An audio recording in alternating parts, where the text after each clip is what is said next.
Welcome back, Truth Seeker. Friday, June 14th, 2019. The Raptors did beat the Warriors in the NBA Finals. That missing piece this season was realizing the riddle with the Drake album and Kawhi Leonard and Steph Curry, the man born on the 73rd day of the year, instead of adding to his legacy, was the guy to fall on his number. So clearly, this was a family affair. Let's just review some of the key things that happened last night. By the way, that phrase, "we the North," that the Raptors have equals 136, and they went on 13/6. Kind of like how Boston the night before became 13-6 in Stanley Cup Finals. But the Warriors, we talked about this possibility. They've now won 3 of their last 5 NBA Finals. They've gone to 5 straight. They won 3 of them. They lost both in Oracle on their court. One was in Game 7, the other in Game 6. But Raptors is 35. 5's the third prime number, so there is a mathematical relationship there. The Raptors won it in their 24th season. The Warriors went down 2-4 to the Raptors, like 24. It was the 24th day of Gemini as well. We're keeping track of that astrology day count. So on the 24th day of Gemini, no less. Canada 24. Steph Curry, again, March 14th. That Drake album, the last song was titled March 14th. He's got the Steph Curry tattoo. The Raptors became 3-0 at Oracle in these playoffs. And we had game 1 pegged right. We knew the Raptors were winning that. It was a giant 30 ritual. And last night ended up being a 30 ritual as well. The Raptors going 3-0 in Oracle. Again, the series began May 30th. Steph Curry and his father both wear the number 30. Both of their first names are Wardell. Stephen Curry goes by his middle name, but Wardell's 30. They won with 114 points last night. And again, it's just proof of how scripted it is. There was no reason to call that foul on Leonard at the end. The game's over, but they got to get the points. They got to get it just right. So Leonard goes to the line and hits 2 free throws, and then you get 114 points. It's also a big number with LeBron James, and he is still the centerpiece of the league. He leaves the East. Kawhi Leonard takes his place. The Raptors finally make it to the finals without LeBron there. It's still LeBron's league, so LeBron James is 114. So is history. And then there was Steph Curry's wife, Ayesha Curry. She's 30 years old right now. Yesterday was 82 days after her birthday. Toronto Raptors 82, Raptors 82, Pro Basketball 82. The Raptors took 82 shots from the field, making 39. Canada 39. 33 three-pointers. NBA Finals. Again, game 1 was on her 69th day of her age. Her full name's 69. The NBA Finals is 69. The Warriors came in with 69 wins total for the season to start the finals. They won 2 games. Got to 71. Toronto Raptors 71. But it was a giant 6 ritual. June 13th, 13, the 6th prime. Warriors held to 6 championships. Warriors held to 6 home wins in the playoffs. Drake calls Toronto the 6th. They advanced to the NBA Finals in Game 6 of the Eastern Conference Finals. The Warriors held to 36 wins in Oracle for the season. Toronto equals 36. Oracle equals 36. This is why I said yesterday in the live stream, if you did hedge, or if you did bet the Warriors to win the series, you might want to hedge yesterday and bet Toronto, because that 36-6 thing was concerning. And we know they love to punk a home crowd. They did it back-to-back nights. Boston got it, and then Golden State got it, or Oakland got it. So it's clear they love to do that. And then, of course, it was the Raptors' 24th season. The numerology of 24 is 6. So, and the NBA Finals is 6-6-6, just like how the Raptors advanced to the NBA Finals in Game 6, winning by 6 points. And again, the NBA Finals began on Steph Curry's mother's birthday. She's born on the 30th of May. We the North, that Raptors motto equals 136. They win it on 13/6. And we did have our eyes on the right players. You know, Van Vliet, it was 109 days from his birthday. He had a big game last night. He had a bunch of daggers. Siakam had a great game. It was 73 days from his birthday, the 73rd NBA season. Klay Thompson, expected him to have a great game. He was doing it until he got injured. It did look like his injury was legit, but then then he jogged back down the court, and then they showed him running through the tunnel, and then they announced that he was out for the rest of the game. And you're thinking, really? I mean, if he can move like that, it's not like he's an explosive player. He's a guy who catches the ball and shoots. And if he can get up and down the court in your biggest game, your best shooter, and I don't care if anybody thinks Steph Curry's a better shooter. He is not. You know, I guarantee you turn off those magnets, Klay Thompson now shoots him all day. But I mean, there's just no way. And I think Klay Thompson scored 30 points last night, by the way, after his free throws. So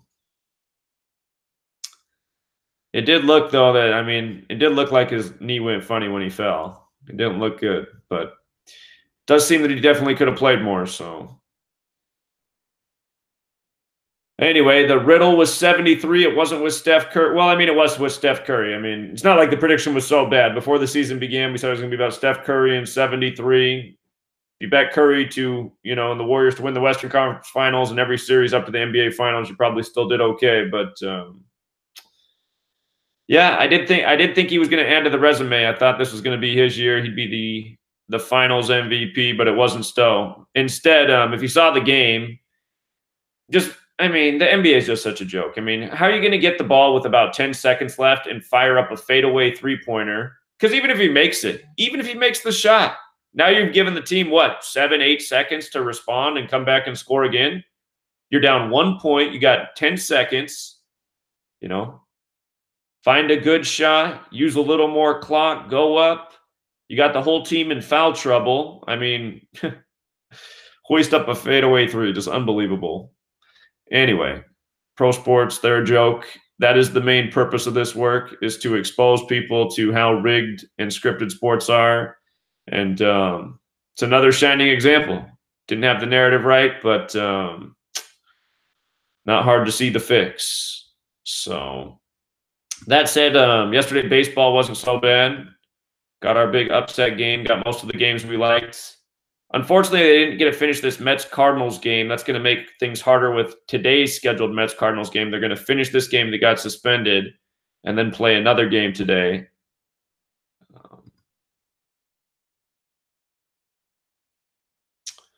That Pirates-Braves game, the Pirates continue to follow the lesser date numerology. They got losses 35, 36, 37, and 38 on the lesser date numerology. They do have a chance to continue the trend today. We have the lesser date numerology at 39. The Pirates are playing. They could get 39 today. The Pirates could have got their 31st win as well yesterday on the date numerology at 31. I believe that would have made the Braves 3-1 against the Pirates on the year. The Mariners, again, I'm just on wait-and-see mode on the Mariners. It's possible that they could have pulled out another upset against the Twins, keeping the Twins at 44 wins. Seattle's 44. That didn't happen. One of the games that we liked yesterday that didn't come through was right here, the Blue Jays and the Orioles. The Orioles had a shot at their 22nd win on the 22-day, given the Blue Jays the 22nd loss on the 22-day. Typically, when numerology is on both sides like that, it comes through. The Diamondbacks and Nationals didn't have a call on this game, but we did mention the Diamondbacks are hot right now. And if they could win 3 straight, which isn't out of the question, they could get to 39 wins and give the Nationals 39 losses. Big Arizona number. Arizona's 39. Arizona's also 84. The Nationals, I believe, are on 84 home wins versus the Diamondbacks. We'll revisit that. The Angels and the Rays, this game, you didn't have the date numerology to work with. The pitcher record suggested that if the Rays pitcher won and the Angels pitcher lost, that would make some sense, but it didn't work out that way. Angels are on this 5-3 streak right now. Los Angeles 53. They're getting that score a lot in recent days. The Red Sox and Rangers game, There wasn't a lot of great clues. The Rangers did pick up their 32nd loss. Boston's 32. The Royals had a good riddle yesterday, picking up the 22nd win on the 22-date numerology. They got that done. The White Sox had a good riddle yesterday, getting the 19th home win in their 67th game, keeping the Yankees on 19 away wins on their 67th game. This game was a great payout. White Sox did come through there. The Rockies looked good. Their pitcher was going for that 38th win, big Colorado number. San Diego equals 38, so does Colorado. Rockies came through. And as we said, John Lester with a loss, his record would make perfect sense. And John Lester did get that loss. So baseball wasn't bad yesterday. There'll still be better days. I mean, there wasn't a lot of games to pick from, but out of the ones that had good riddles, 1, 2, 3, 4, 4 of them came through. The Blue Jays and Orioles didn't. I was leaning Tampa Bay in this one.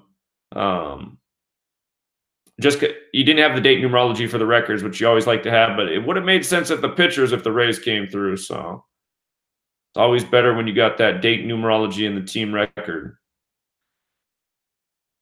Okay, so today's games. Today's a lot like yesterday.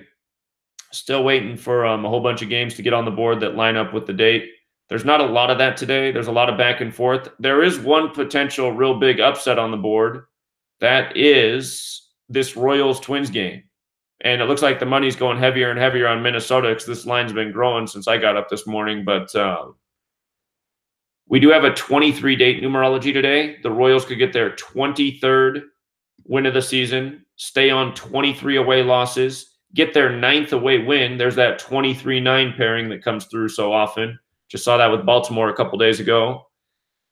And the Twins can get their 23rd loss as well. So this is the big upset on the board today. Brad Keller comes in 3-8, Minnesota 38.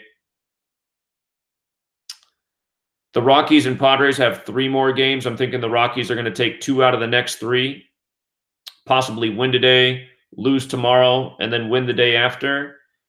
If the Rockies do win 2 out of the next 3, they'll get to 38 wins. The Padres will get to 38 losses. Again, San Diego and Colorado are both 38. The reason it might make sense for the Rockies to win today, lose tomorrow, and win the 3rd game after that is because today has 59-date numerology. Padres can get that 17th away loss. And then 2 games from now will be a 61-date numerology, the 18th prime, and they could get their 18th away loss in that game. So we'll go through the rest of these games. There's some other potential decent plays, but it's not a rich day. Also, the guy who's doing a lot of work building the database and everything, I appreciate his mind and all his observations and theories. He was talking about breaking down each individual record into its numerology and seeing how that corresponds with the team names. And some of those patterns he was talking about yesterday, they didn't come through. I'm not saying he's wrong. I mean, I'm going to keep looking at that. It's just like, date numerology, it's usually right. Some days the date numerology just doesn't come through. So not every pattern's perfect every day. But if you were following that yesterday, you might have thought, well, that didn't come through. But that was yesterday. So I'm going to keep looking at that. It could still be a missing piece.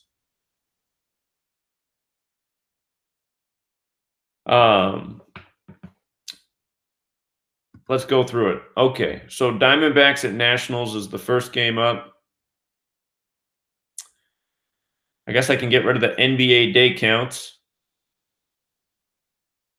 And the NHL day count. Okay, so we're just down to MLB right now.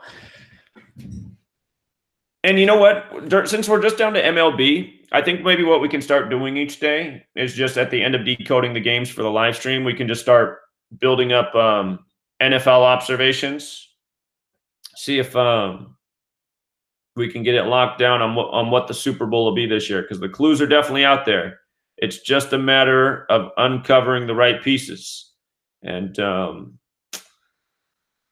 yeah, I wish it had dawned on me earlier in the year I remember last summer just hearing about all the Drake headlines, the album that eclipsed the Beatles records, and I forgot that he was the big Toronto Raptors fan. Should have noticed that come out on Kawhi's birthday and let him go in there. The clues were there; they were there the whole time. It's just I didn't see him. So, and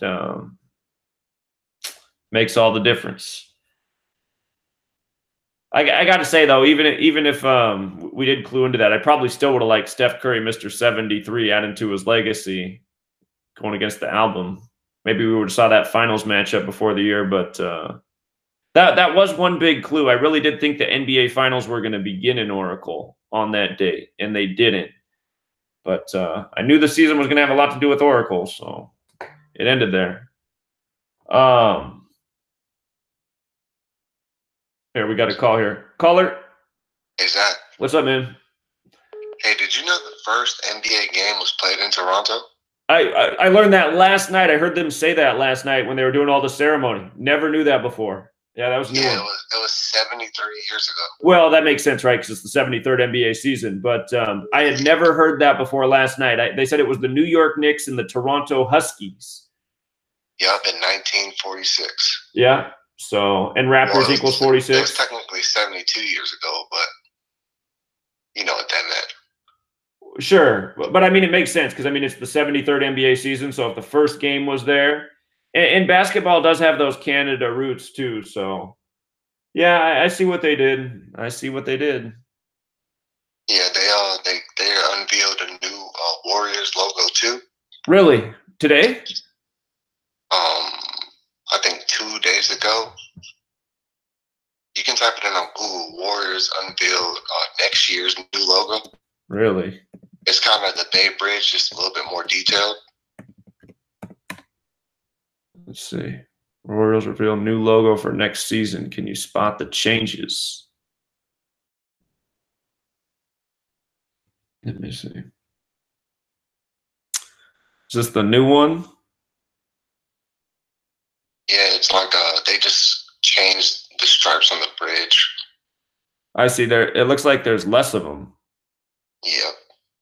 And gotta count that. Oh yeah, that was the 56th home game for Kerr. Right. And that was the first time the Warriors dropped 3 games at Oracle. Well, and that I should have thought about that more before yesterday's game because we did see the giant 30 ritual in the first game. So that 3 three consecutive. Right. Yeah. So Steve Kerr on that day in history hit a game winner for the Bulls in the finals. So I guess it got to be. Did you see Steph Curry's like tattoo? Of what? I don't know. It's like a sign. I texted to you off this number, but it was like a new tattoo that was on like the outer part of his wrist when he was in the interview. It's like a weird. It looked kind of Hebrewish, but I've never seen the sign anywhere. I'll have to look that up. No, I didn't realize that either. You got good eyes. I texted you the picture, so if you just type my number into your text messages, see the last 2 pictures. Okay, I'll look for that. Thank you. All right, thanks, man. So what I noticed is there's 12 of these lines here, and there's 9 on this side, and then there's 3 over here and 5 over here. So now they got 9 and 3, like Oracle Arena's 93, which is interesting because they're not going to play there anymore. So maybe it's in a way it's a tribute to Oracle Arena. 12 and 5. That's 12 and 5 is what their playoff record became when they lost in Game 1 of the NBA Finals. There's probably some other symbolism there too to that.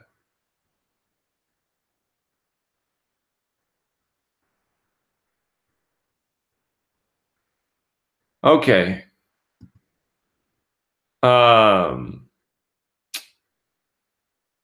Okay.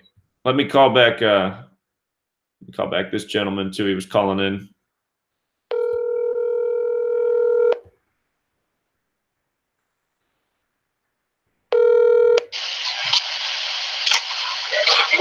Good morning. How are you?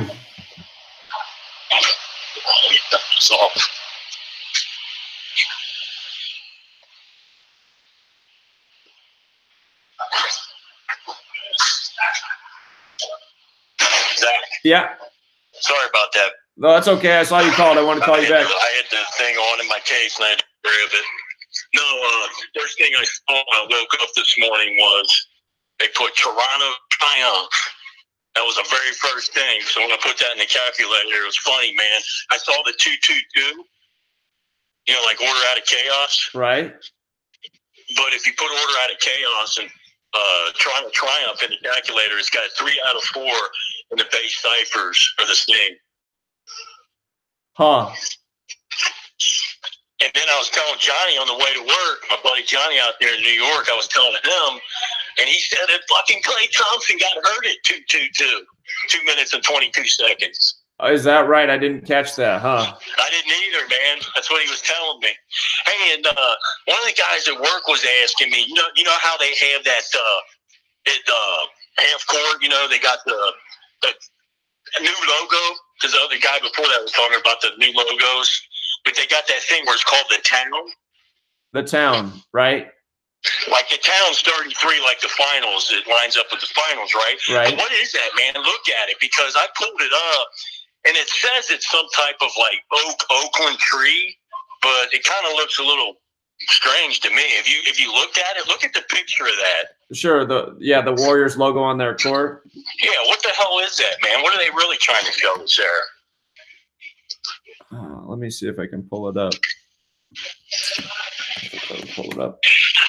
Well, something that was also pointed out about that nickname, the town, and Boston losing and then the Warriors losing is, I guess Boston people, they refer to themselves as townies, and then the city that has the town goes down the next day too. And again, Boston became 13-6 in Stanley Cups, and then the Warriors lose on 13/6.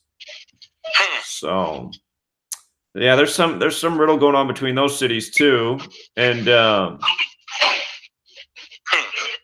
yeah. We know it's foreshadowing something bigger, though, man. It's just fucking hilarious. They don't let the Canadians win hockey, but then they give the Raptors the NBA championship. Sure. Yeah. And the Blues win their first championship, and then the day later you get the Raptors win their first championship. I mean, what are the fucking odds even of that, Sure. And, well, it reminds me that a few years ago that I thought Canada would end their drought at 24 years of not winning the Stanley Cup, but now next year it's going to go into 20. Next year will be 27 years. So I guess they did it for the basketball team, but yeah, I don't know what they're doing with their hockey. It's interesting how long that drought is. So. Right. All right, man. All right. Appreciate it, man. Yeah. All right. Thanks. Yeah. I don't know. I don't know what, I know it's supposed to be a tree, but I'm sure there is some other symbolism in it. So.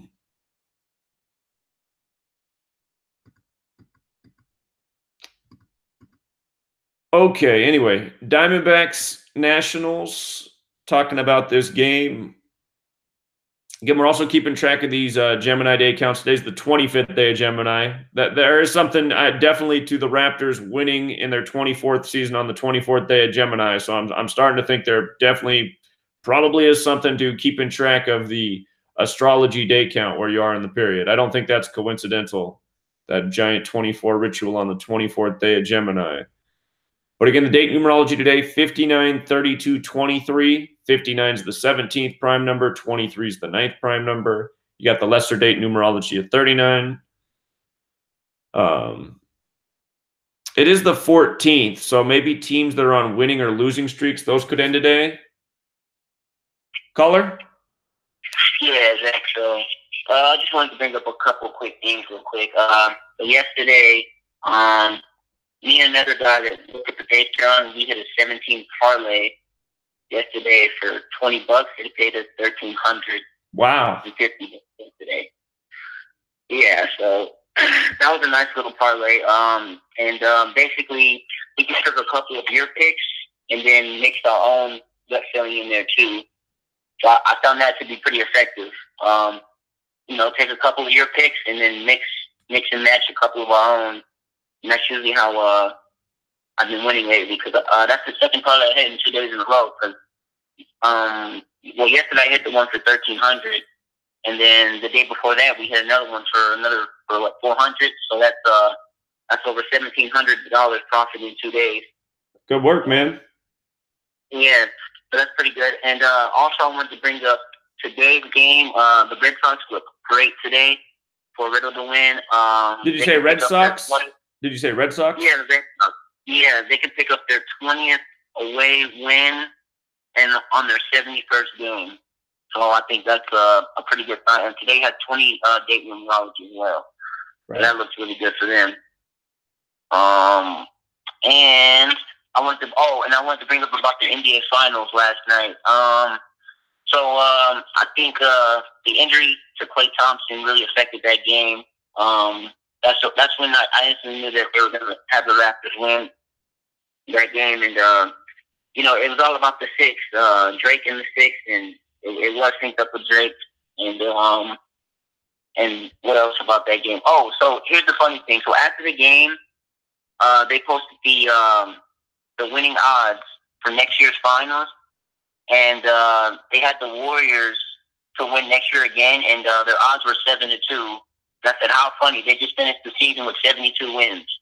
So that was pretty hilarious to me. No, they finished with 71 wins. Oh, they finished with 71 wins. Yeah. Oh, did they? I thought they finished with 72. No, because if they would have won 2 more, they would have got to 73. So they went down 2-4. Okay, well, yeah, but and then after that, they had the Lakers. They had the Lakers, the second favorite, and I said, oh, okay, they had the Lakers second favorite. I said, the Lakers haven't even made any moves yet. So I said, okay, so could we see that whole LeBron James thing really come through? Because I'm like, the Lakers, down goes the Warriors, and now here comes, who's the next team up now? So I'm thinking the LeBron James thing is the next thing to come up, because I'm like, all of a sudden the Warriors go down, Kevin Durant's injured, Klay Thompson's injured, and I'm like, okay. And then, so. It was all on Steph Curry. He was going to have to – if Steph Curry would have made his shots in the fourth quarter, they would have won the game. Or if they could have just made their free throws. I don't even know what their free throw percentage was. I think they went 1 for 8 there for a stretch, the Warriors. They missed like almost every free throw they took. But, yeah. I originally thought that because at one point the game was 111 to 110 in the fourth quarter with like a couple seconds left. And the Raptors made the most blunderous turnover I probably okay, so think about that. Okay, so just think about how that whole series happened with the turnover. So first of all, the Warriors should have just fouled right away, right? That's what they should have done. They should have fouled because they need the clock in case things don't go right. But they didn't foul. They let them throw it around and waste 7 seconds. But then the Raptors throw it out of bounds. So it's like, look at that. They didn't foul, and then the Raptors turn it over like idiots. Now the Warriors get a chance. So the Warriors inbound the ball with 9.6 seconds. Steph Curry gets the ball in his hands with probably about 8 seconds left on the clock, has plenty of time. Plus, he has 3 defenders around him. He has 3 defenders around him, which means his other guys, the rest of his team's pretty much wide open, and all they need is 2. He could go up for that shot. When he went up for that shot, if he would have passed it, instead of shooting, if he would have passed it to Cousins would have been there. Cousins could have got to the hoop, or he could have given it to another guy. Lay in the ball, right. You go up by 1, you got no time left in the game, you win the game. But instead you shoot a fadeaway three-pointer, it just doesn't even make sense. But that's how it is in fixed sports. So it doesn't make sense. But you know what, to be honest with you, I was watching that game and I told everybody, I said, Steph Curry's going to shoot a 3. And they said, no, he's not. How do you know? And I said, because when I first looked at the game, I looked at the score, and it was 111 to 110. And the reason why I figured that they would try to end it with a 3 113? 113 points. National Basketball Association equals 113. Right. So I'm like, okay, they're going to try to end this thing with 113 points. So maybe, just maybe, because like sometimes it happens, maybe the 3 was supposed to go in and it just didn't. But who knows? But yeah, I thought that was pretty crazy, and I was like, okay, here we go with another scripted ending again. I'm like, this is just getting, it's getting kind of ridiculous. If you can't see how scripted this is by now, because no one makes that blunder of a pass in that situation. It just doesn't happen. You don't make that blunder. Plus, the Warriors should have been fouling right away, and they didn't foul. Because it was all scripted for that. That's how they get their drama in. But Yeah, it's sad, man. So yeah. But anyway, I just want to bring up those quick points. Yeah, man, the parlays have been hitting pretty good for me lately. Like I said, I've just been picking up some of your picks and added in there. And yeah, man, sorry about that. You and championships haven't been too good the past 2 ones. Which is kind of odd because you're so good at calling those championships, dude. I'm like, those are like your money picks right there. It's the championships, man, and it just kind of sucks to see that not come through for you because the trolls are really nagging me with that. I know because they're posting comments, they're saying fade Zach and all that. I'm like, man, they don't stop to cut it out with that, man. I mean, you call so many championships, they need to cut it out. Well, plus, if you took all my futures so far for this year, you're way up. So, and even if you took the Warriors to be in the finals, you should have won on every playoff series. You should have won on the Western Conference Finals. I mean, you can make smart bets. So, it would have been nice to win the finals. But, yeah, I mean, we still get the majority of games right every day. We've still done well on futures this year. It is disappointing to get championships back to – I don't really care about the NHL one. Like, when that thing started, I told people, I said, now that Boston swept, I'm not sure about this anymore. Every team that swept has lost. So I'm not shocked about that. But, yeah, it would have been nice if the Warriors got this one. So it is what it is. Yeah, it would have. It just kind of sucks, because when there's new people to this knowledge, they might see something like that and be like, oh, well, see, I told you, it doesn't make sense, But I'm like, stuff happens like that. It's just mostly. Well, all I got to say about that, I don't worry about any of that. All I got to say about that is I can't help fucking retards. If you're criticizing this work or doubting this work, it's because you're fucking retarded. Period. End of discussion. There's nothing more to say. I've called more championships correctly than any person in the history of the world since I started doing this in 2014, and that's just a fact. And nobody came along and showed how sports were fixed and scripted beyond any shadow of a doubt. And even when I'm wrong, I can still show how obvious it's fixed. It's just like, what did I just say with the Blues the other day? I said, look, if you're on the Blues, stay on it because they got the championship number. It's always about 57. They can pick up their 57th win against the Bruins on the 57 date. Every team that's swept is lost in the next round. If the Bruins lose, they'll be 13-6. Prime numbers. I mean, there was riddles there. So it's not like I'm shocked that the Blues won. But the point is, everything I've ever taught about, it still gets validated series after series. I mean, I've been talking about 57 in championships for years. And, I've been talking about 12-6, 1-2-6 in championships. You see a championship won on 1-2-6. You see the 57th win picked up on the 57-date numerology. The lessons are still there. All these fucking losers and trolls I don't worry about. I don't give a fuck about the trolls. What I'm teaching you can use going forward. Just because you didn't win today doesn't mean you're not going to win several more times in the future observing the lesson. So everything I'm speaking is all, observable. And that's the point. So absolutely, man. It's just frustrating when I see that because I've been farming for a while. And I know how much. Well, just don't worry about the trolls. Think about how fucking pathetic these guys are. These guys are on here using my knowledge and then talking shit about me at the same time. These guys are fucking jerk-offs. If they want a following and are jealous of how many people are here, well, then for the last 5 years, they should have been giving out free picks and helping people win championship and money year after year. That's the reason I have a following. These little jealous haters, they haven't done shit. They sit here on my page 24/7 and talk shit. What's that doing for the world? These people are a fucking joke. Don't give them any attention, any energy. They're fucking losers, and there's nothing more to say about it. I mean, these people are fucking pathetic. So just don't feed the trolls, and don't worry about what the trolls say. I don't even spend any time looking at the comments in the Patreon page because I know that's all it is the trolls living here all day. And why do you think that is? It's because we've exposed how these sports games are scripted. They probably work for the league. They work for that, foreskin nibbler, Gary Grinberg or whatever his name is. That's who these people are. So, Absolutely. Yeah, man. But anyway, man, good job on the calls though. Like I said, I've been getting pretty good for the parlays, man. And those whole prime number relationships have been coming through with baseball, with the 67 wins or on the 19th win, 19 away win or home win on the 67 game, and so forth. All those prime number relationships are coming through heavy. So, those are actually the best games that have been coming through. Like you said, I think that 67-19 didn't hit for only one game. I think that was the Mariners. There's two now it hasn't hit for. There was another one the other day it didn't come through, but it's the rest. It's been good. So Yeah, and there's one more today with the Red Sox, so I think the Red Sox look pretty good for today, picking up that 20th away win on their 71st game. Sure. All right, man. Keep up the good work. Congratulations. All right, man. Thank you. All right. See you, man.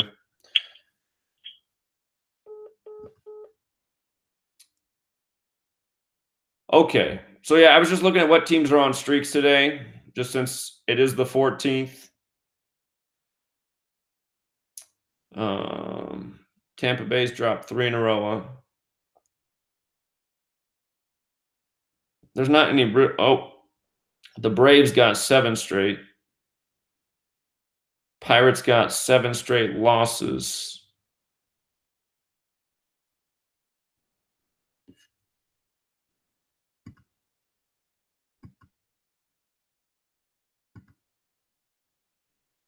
Okay.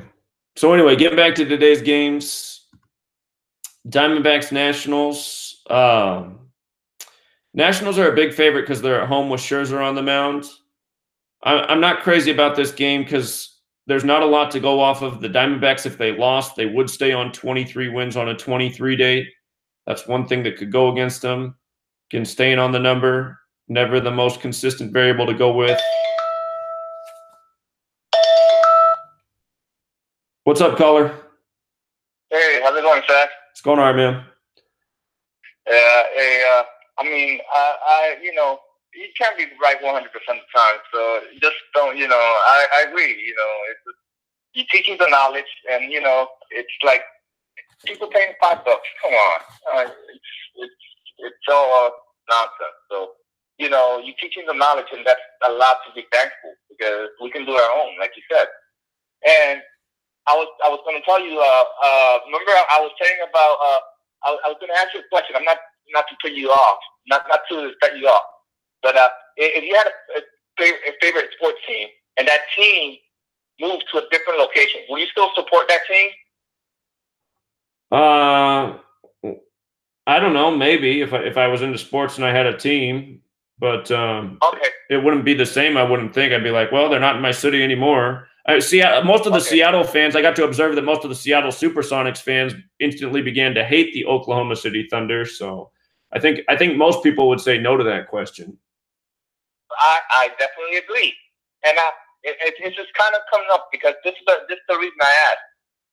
This is like I said before. I called before and I said it's sport. It's a business. It's about making money. That's the bottom line. So that being said, I called in yesterday and I was saying about the Raiders. They select a team to become for the HBO series, weekly series, Hard Knocks, where they take the viewers, the inside preparation, how they prepare for their next every week during the NFL season. So the Raiders happen to be moving from California to Las Vegas, Nevada. So how many people are going to show up? So usually when they put the show on HBO, the team gets a boost.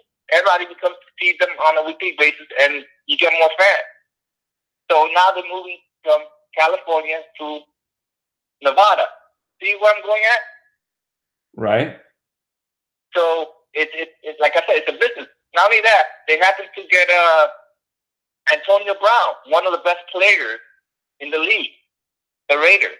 So they're trying to cheer up support for all those fans to go and see them at the new stadium in Nevada. And they happen to have a big billboard in Nevada, Well, I imagine it. I mean, Vegas is a busy city. It's one of the #1 tourist destinations in the world, and most people go for entertainment. So I'm sure every week you're going to have all sorts of new people in that building, out of town, there to gamble, check a football game in town. So, I mean. So I'm just saying how everything, like you said, everything synced up. They get one of the best players in the league, and they happen to be on one of a big cable sports network show where they get featured every week, and they're moving to a new location. How everything synced up for them. Sure. For marketing purpose. Sure. Yeah. But that's all I do. That's all for that. But something I noticed, you touched on it, but I was doing some research about the Braves. The Braves, you said they have a 7-win streak, and also the Pirates. The Pirates, they have a 7 losing game streak. But there's something special going on there. The Braves, they started their win streak. The Pirates, they started their losing streak with the Braves. And yesterday, the Pirates lost to the Braves again. And Right. they're 7 games. So it's kind of, the first game they lost, the Pirates, was with the Braves. And the last game yesterday, the Pirates lost to the Braves. So 7 games. So end to end, and today's the 14th, and the Pirates maybe today. On the 14th, yeah, it's possible. I hear what you're saying. Yeah, there could be some streaks ending today. It's Yeah. kind of like a bookend. So, and it's kind of like a sweet spot, because when you have a 7-game streak, this goes to all sports. When you have a winning streak, it's bound to end somewhere, whether it's winning or losing. Right. So it's either, I mean, they can't win all their games. So it's 7 games for the Braves. They're bound to lose the game. And the Pirates, they can't be losing all games. So I just thought you want to take a look into that. Yeah. I was having the same thoughts. This is the 14th, and streaks end at 14. Yeah.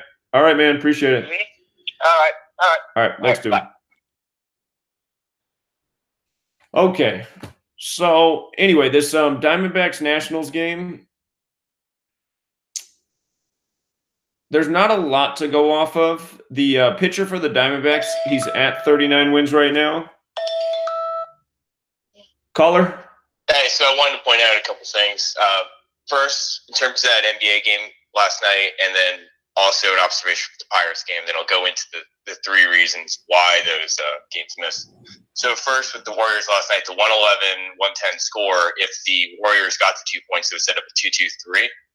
And 2-2-3 has not been hidden for a lot of teams. Like when the Rangers went up to set up that 13-18 potential, they had 2-2-3 in the box score. And then right after that, the Red Sox had 2-2-3 in the box score. If you look at the Pirates game at the end, Josh Bell had a live average of 3-2-2 before he struck out, or rather he grounded out or fly out, whatever it was, but he got out with that 3-2-2 average, so he finished with 320 average going into this 32-23 day numerology day. And that was against the master number pitcher, number 77. So, I mean, there's that. But it seems to be that the 3-2-2s are losing. And that ties into the whole, 2-2-3 destruction of Israel code in and all that. So, I don't know. I mean, it's like an abstraction, but it happened in multiple days in a row, and seeing it as well in the baseball game, it just seems like something's going on with that. Well, I was thinking about that too, that how they lined up that nice 3-2-2 riddle, but it didn't come through on George Herbert Walker Bush's birthday. And then I was also thinking about that boxing match, the underdog that was 11-1. That was the one piece I was missing. But it was just amazing how he was filling in for the boxer who would have been fighting on his 322nd day of his age. And had the underdog lost, he would have become 32-2 for his career. So it's like, yeah, just twice in, a span of, maybe 2 weeks. You had 2 alignments like that didn't hit. And I was thinking about that too. I was like, okay, so what are they doing with this right now? They're structuring things so well for the 3-2-2 to be there, but then it doesn't hit. Why? Well, part of me has this kind of feeling that with all the crap going on in the world, that maybe there is this kind of handover of power going on behind the scenes. And so this prior generation, which is more of that skull and bones type, is now getting kind of replaced. I mean, these people are getting up in age, so it seems to be that something's going on. Well, Skull and Bones adds 15 new members a year, so I mean, well, yeah, I understand that, but it's like the traditional types that you have seen in the highest ranks of power, like George Herbert Walker Bush, like the Bushes. Yeah, it's possible. That could be. I mean, when you think about how they give everyone their time.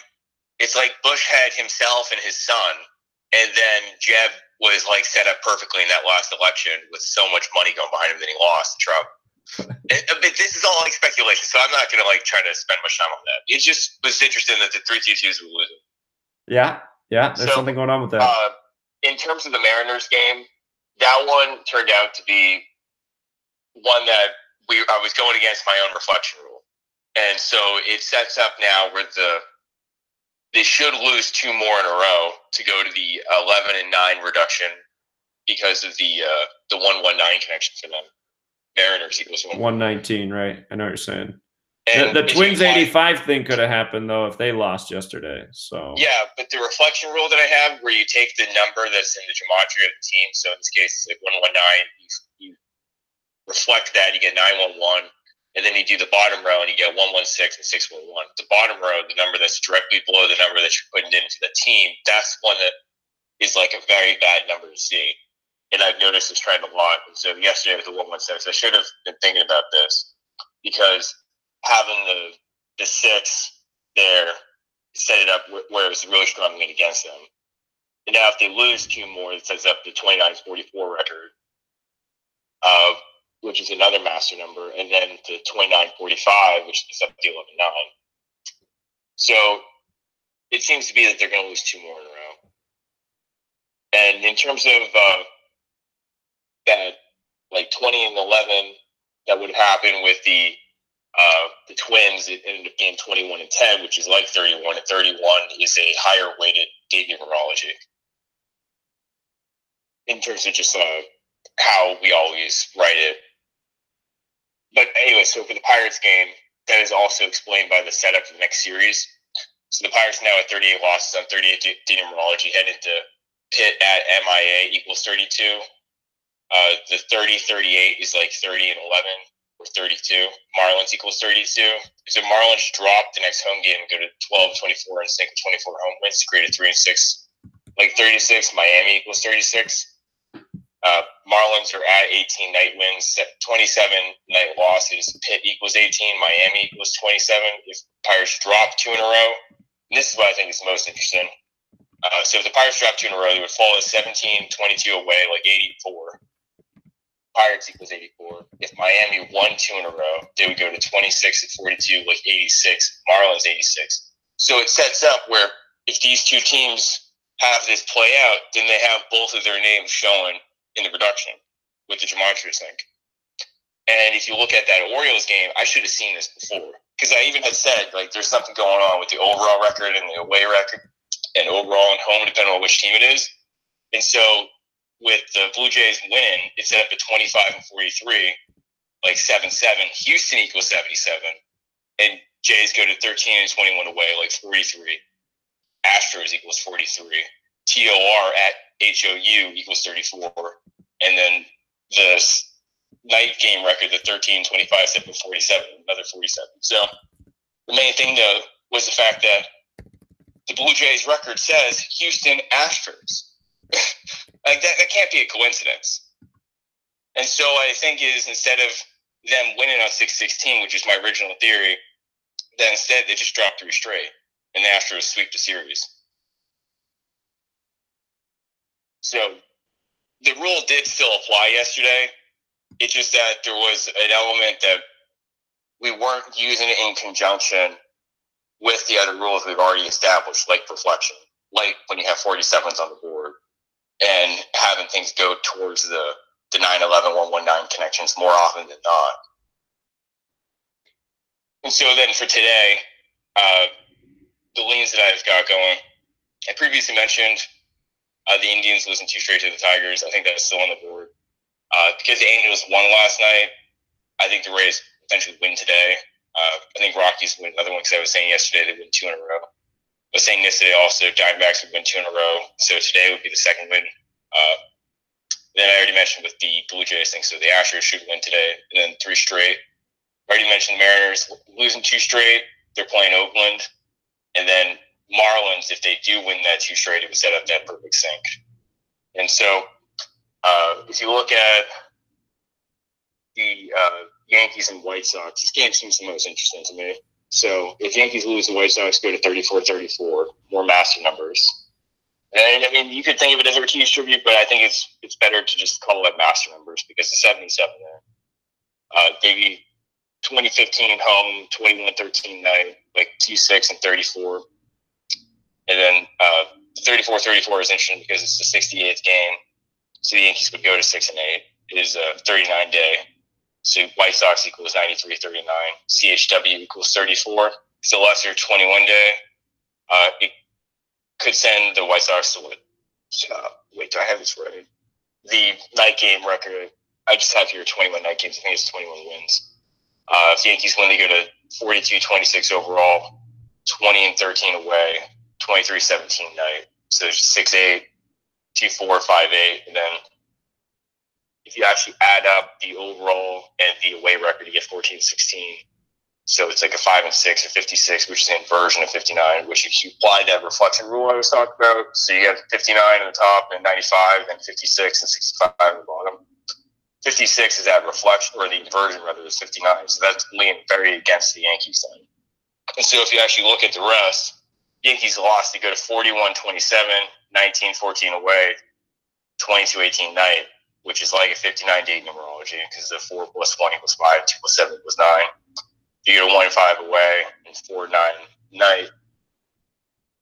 And so if you also look at the pitchers, so Sabathia would go to 3-4, CHW equals 34. Sabathia would pick up his 157th loss, 37th prime. Lucas Giolito equals 73, reflection of 37. Chicago equals 37. They play in Chicago. So whenever you have like the city name, it's much more important if they're playing in that city versus not. And this is, I think, a trend that just is one that has precipitated for a lot of the games. And so the thing that I thought was most stand out, which kind of just sealed the deal for me for the White Sox tonight, Lucas Giolito, he could get his 23rd win, stay on 19 losses. And that's 23-day numerology and 32 as well. And if you drop the ones, it's like 5-9, which is another 59-day numerology. So, I mean, it can't be a coincidence. And I think maybe in the future, if we apply this production rule to even the pitcher record, it will help us. And in terms of the Padres and Rockies, so it would send them tonight to 37-32, like 1-5 or 15. COL equals 51-15. That one seems to be more so just going with the trend that's going on. You might have like more insight into that. The Pirates and Marlins, I've already kind of mentioned that 2 straight thing. So that is sort of my second strongest, but I think White Sox stays the best. And then if you look at the Angels and Rays, I think now the Angels are at 34-35, like 78. Tampa Bay equals 79. So if they get one more loss, it would set up the 79. And Tampa Bay, we're at 41-26, like 58. Angels equals 58. So if we go with that kind of trend where they're trying to show the Gematria numbers and the production of the other team, then tonight it would lean towards the Angels losing, setting up to show the Tampa Bay in Tampa Bay. Okay. And then if you also have the Rays win one, they go to 19-17 home, which is a reflection of 79. And if you have them also improve to 25-13 night, 19-17 home, 25-13 night, like 74, reflection of 47.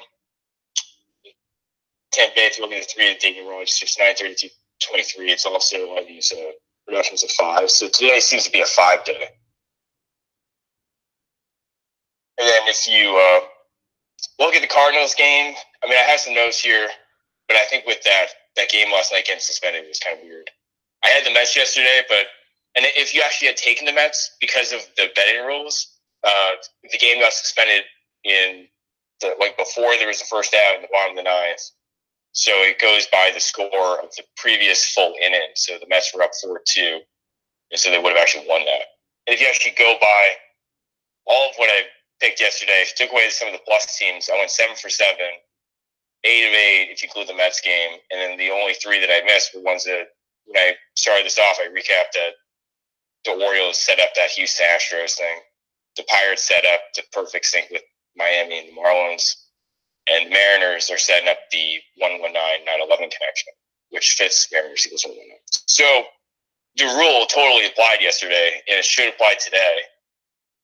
So it's just some thoughts. I just want to share that today with the White Sox. So that the 59-day numerology all over the place, and then the pitcher going for win 23 on 23-day numerology with his full record reduction, able to bring up the 59. That was just too much.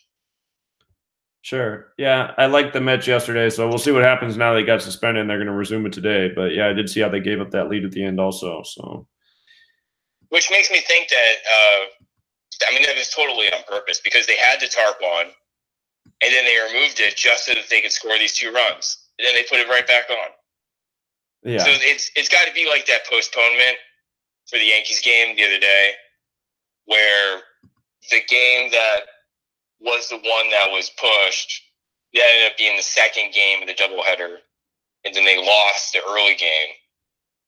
And so there's something going on. I'm going to have to watch it, but whenever they move these games, definitely not random. But anyways, that's all I want to really bring up. Oh, actually, I could give you the breakdown for the Cardinals game. So I think that this is sort of, it's not perfect because I think the records with that game suspended, they're not updated, but Mets pitcher career record with a loss would be 25-31, 74, staying at 25 wins would fit St. Louis equals 25, St. Louis equals 74-47. It's 59 numerology, so STL at NYM equals 22, 59, and 32. Cardinals pitcher can improve to 1-2 career. Mets equals 12. DuPont Steel Leon equals 1-1-2. Mets would fall at 33-35, but that is affected by what's going to happen this morning.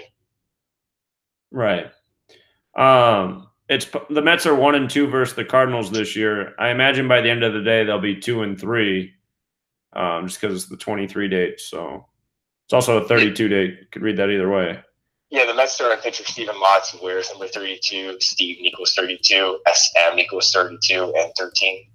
Right. So today seems like in terms of what I was reading though, just to restate. Tigers win, Rays win, Rockies win, Diamondbacks win, Astros win, Oakland A's win, and then Marlins win. Oh, and then White Sox too. So that's where I'm leaning today. But I think this rule is definitely still applying. It's just that sometimes when it's the end of the series, we have to look at the Gematria overlap for the next series opponent. Because usually, and this is just something from, I'm just thinking abstractly, but it would make more sense for them to show the numbers for the team they're playing in the middle of the series they're playing or at the start of it versus at the end when they're going into another series with a different opponent. Or when it switches from home away, vice versa. And so that would fit with why looking at the Blue Jays and that sync with the Astros, heading up Houston Astros and their overall away record would fit the end of the series better than it would at any other point, and also why the 58 and 79 connection with the Angels and Rays last night and today would fit better because it's the beginning of the series. Same thing with also the 77 showing the Red Sox when it was the second game of the series. All right. Well, I'll keep an eye on it. Appreciate it, man. Thanks. All right. Have a good day. That's it.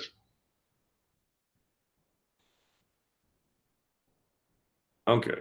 So he likes the Diamondbacks today. I think that game's dangerous personally.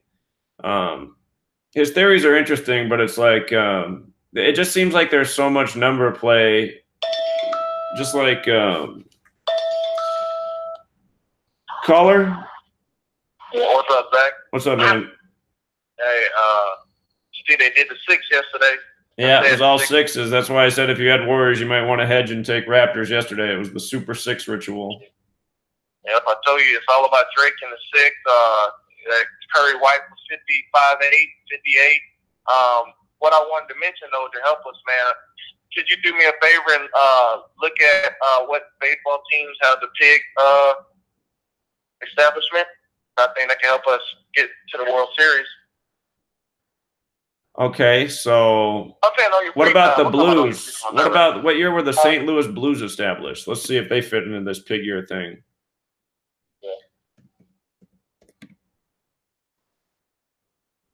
Let's see. St. Louis Blues establishment year.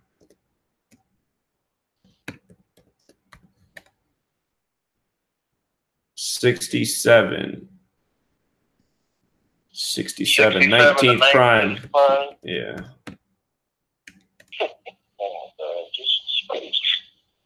So they weren't established in the year of the pig. What about the Patriots? Well, actually, the Patriots won just before the year of the pig started. But yeah, so I'm not so sure. I'm not so sure what it really. I don't know if it really had anything to do with the year of the pig. I think it just had more to do with Canada and 24 years and all that. But because again, the guy who promotes that is a proven loser. So I don't think it's the way to call games. But I think it does, Zach. This is what I'm gonna say. I'm gonna mention it. Why the fuck would they trade Kawhi Leonard to the Toronto Raptors? Well, because that was the ritual. Like, it was Kawhi's year, so yeah. Astrology does matter, man. I'm not gonna argue with it. Well, like I said, they won on the 24th day of Gemini in their 24th season. Yeah. Canada's 24. That's astrology.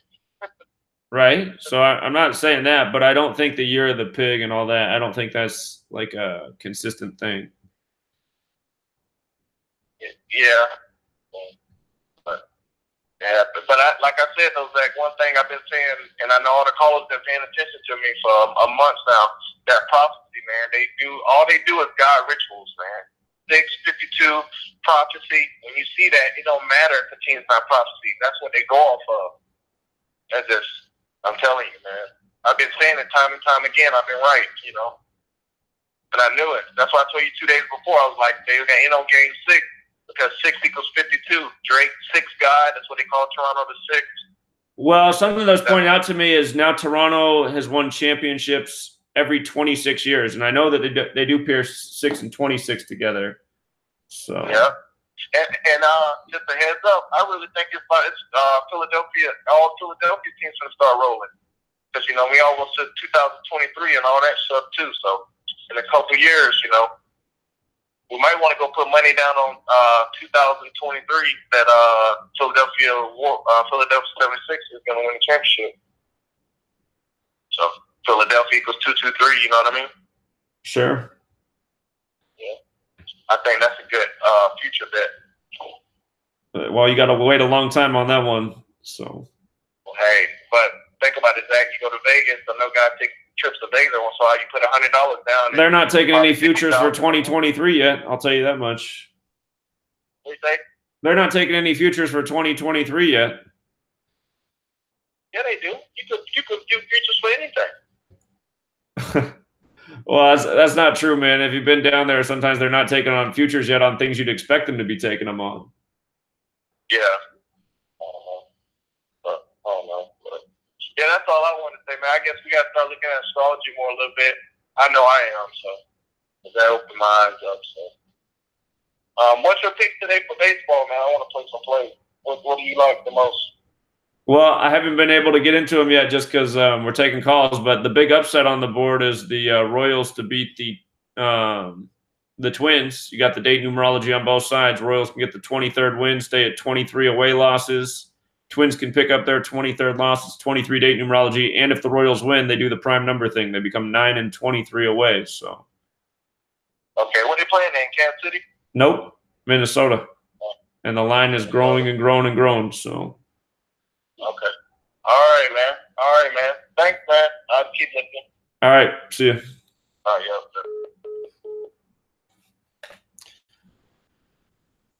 But yeah, I mean, it's just like, so you've got 2 championships this year.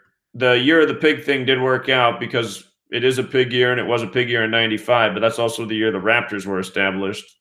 So I tend to think that's more about what it had to do with. If the Blues were established in a pig year, then I'd be like, okay, well, all right, maybe that is going to be a pattern. So I guess if you wanted to check it out, NFL teams. Well, you could look. Teams established it would have to be probably 71, 59, 47. But again, I think the Canada thing has a lot more to do with 24 years. So, all right, Diamondbacks and Nationals. Again, the caller. What's up, man? Hey, real quick, there's going to be a boxing fight. If you want to look into it, Tyson Fury is going to be fighting another fighter, and the other fighter is like 23-0, undefeated. And real quick, the name, Tyson Fury was born 1988. So that means you can get to 24-0 tomorrow. The fight's tomorrow, right? Yes. Tomorrow is 24-date numerology. But something I noticed, like something that just further illustrates where you keep saying that these players are born and bred to become, sports athletes. 1988, the world heavyweight, the champion at the time, Mike Tyson, and now 30 years later, who's the champion in the same heavyweight? Who happened to be, Tyson Irish Fury. descent? Tyson Fury, kind of just to be repeating himself in a way. So, happens to be a heavyweight champion, the same name. But I just want to throw that out there. All right, great observation. Appreciate it, man. All right, thanks. All right, bye. So yeah, I guess that means he can become 24-0 tomorrow on a 24-day, and then Fury's 25. So I wonder if he gets to 25-0, and then Tyson is also 24. So it would make sense for him to be 24-0. We'll look more at that. Okay. So the baseball game, again, caller a couple days ago, he said, or a couple calls ago, he said he liked the Diamondbacks today. They do have a riddle. The Nationals can pick up their 32nd win on a 32-date numerology.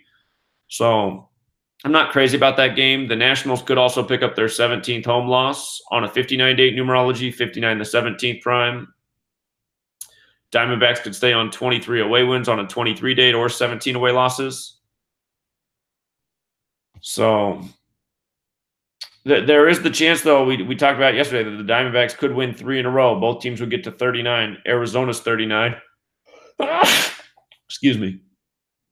But in the last series, I did think the Phillies would get to 39 wins against Arizona, and they didn't do it. So don't want to make the same mistake twice. But yeah, the date numerology is a contradiction there, so can't say I'm thrilled about that game. The Red Sox-Orioles, we don't know who the pitcher is yet for the Orioles, which could make a big difference. Very possible the Orioles win one game in this series and do get to 22 wins, because that's what Boston is in the most pure cipher. Definitely doesn't have to come today, but I'm thinking the Orioles will sneak one out in this series, and then they'd face Oakland next. Oakland's 22 like Boston, so it'd make a lot of sense for them to pick up one. The caller did make a good point about how the Red Sox, if today is their 71st game of the season, 71's the 20th prime, they can get their 20th away win. So I got to agree with him. I like the Red Sox for that prime number relationship right there. Plus, I saw the pitcher, Rodriguez, could get his 39th win on this lesser date numerology at 39. I've seen that come through enough for the pitchers to know that there's some consistency there. The Red Sox could also become 5-3 versus the Orioles this year. Boston Red Sox is 53. So, but the prime number relationship's a good one. So I would have to agree. I do like Boston. They're a monster favorite, so they're not a great payout, but the riddle's there. The Angels and the Rays. Let's see. This pitcher for the Angels, he does have a shot at his 17th win for his career on this 59 date, 59 the 17th prime. And with the Rays pitcher, he has a shot at his 37th career win. Los Angeles is 37. He could also improve to 5-5 on the season and get his 37th career win. Los Angeles is 37 and 55. So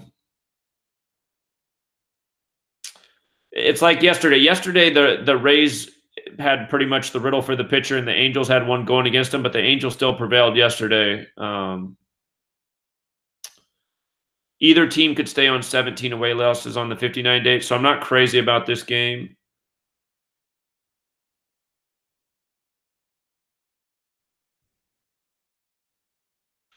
The Indians and the Tigers.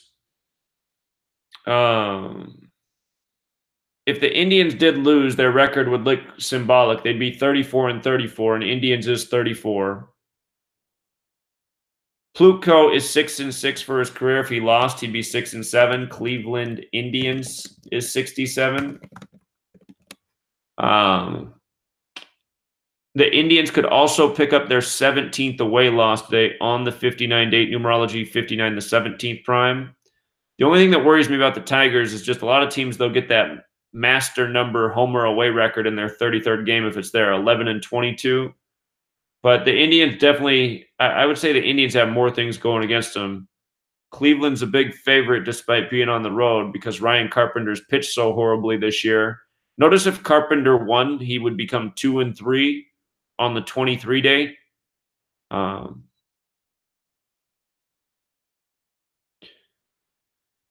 So if it wasn't for that 11-22, I'd feel better about the Tigers, but they could be worth a go. They're a decent payout today. They got a halfway decent riddle.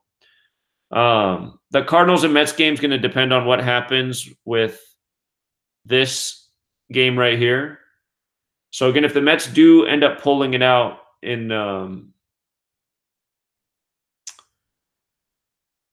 the suspended game, they'd be 20-11 at home. They'd stay on 11 home losses through their first 31 games. That would make them 34 and 34, and the Cards 33 and 34. And that would then make the Mets 2-2 versus the Cardinals for the year. You got the 23 and 32 date, so really you could make an argument either way. The Cardinals pitcher, if he did, this guy did get the win. It's his first. He's going for his first decision this year. If he did get the win, he would be 1-2 for his career. Mets is 12, but still, this game's dangerous. So the Pirates and the Marlins. The Pirates have picked up their 35th, 36th, 37th, and 38th loss, all in sync with the lesser date numerology. They could also pick up their 39th loss today on the 39 date. If they did, they'd stay at 17 away wins on the 59 date numerology, 59 the 17th prime. The Marlins on the flip side, if they were to win today, they'd stay on 23 home losses on the 23 date. But again, staying on numbers, it's no guarantee. The Pirates are on a losing streak, and we know about streaks in 14. I wonder if we could see some of these longer streaks end today.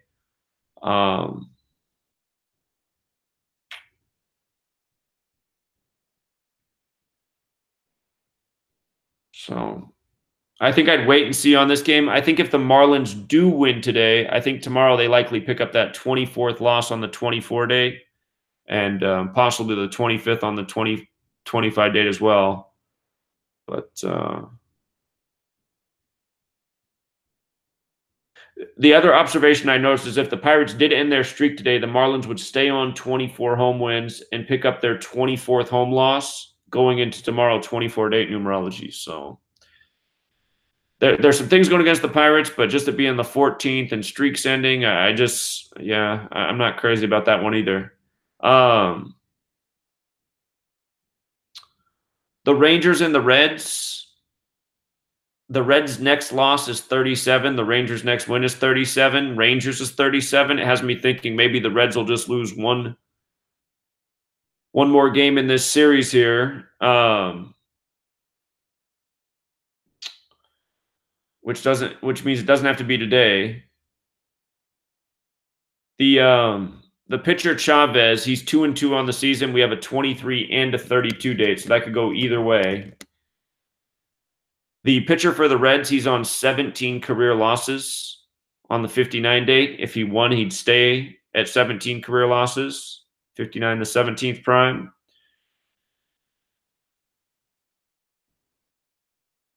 The Rangers, one thing in their favor for today is if they did win, they'd stay on 32 losses on the 32 date, and that would set them up to get on the path. Here, I'll show you their schedule here. Because, again, I'm thinking they might just win one more game against the Reds. Or one total. So if they won it today, the Reds are at 37 losses, and that would set them up to pick up their 33rd loss on the 33 date tomorrow, and then their 34th loss on the 34 date. So, again, staying on the number is never a guarantee, but if the Rangers do pull it out today, I think it sets up the next 2 games perfectly for the series for the Reds to take them.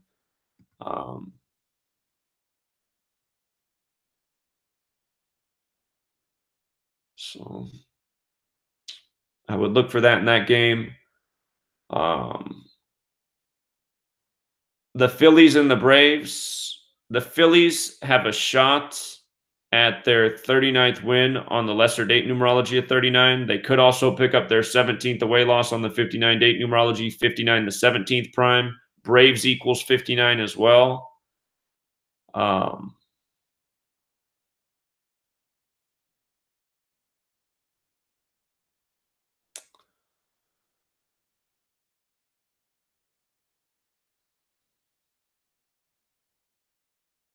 I don't miss anything there with that. I do notice that the Braves, this is going to be their 70th game, and then tomorrow would be the 71st. If the Braves drop 2 in a row, the Phillies won 2 in a row following the lesser date numerology, the Braves would stay on 20 home wins through 71 games, 71 the 20th prime. Make that note here. Braves lost 2 in a row. They would stay on 20 away wins through 71 games. Okay.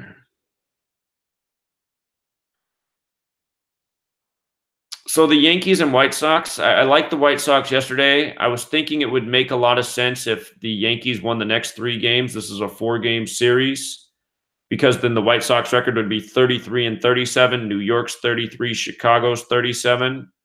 That would also get the Yankees to 44 wins. However, the Yankees' next series is against the Tampa Bay Rays. Talked about this yesterday. Tampa Bay Rays is 43, so if they just won 2 more.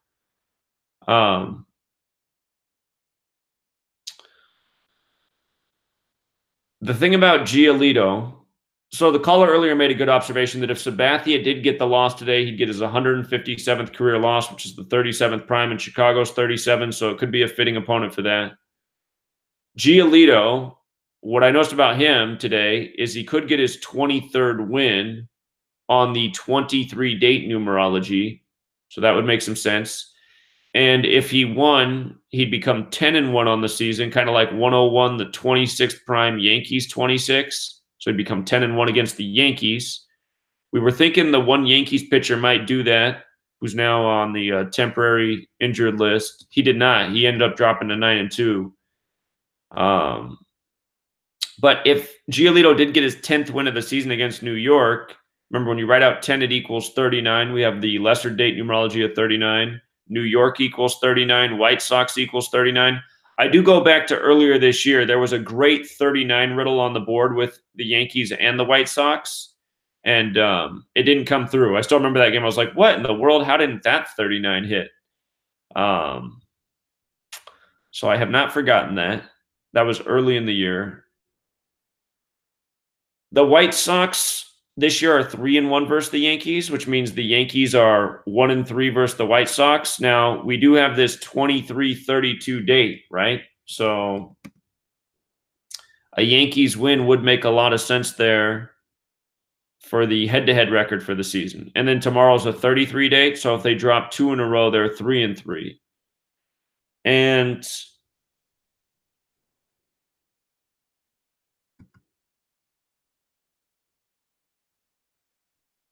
oh, the other thing is if the White Sox lost today, they'd be 33-35. New York again is 33. Yankees, when you use the rule for S on Yankees, it's 35 as well. So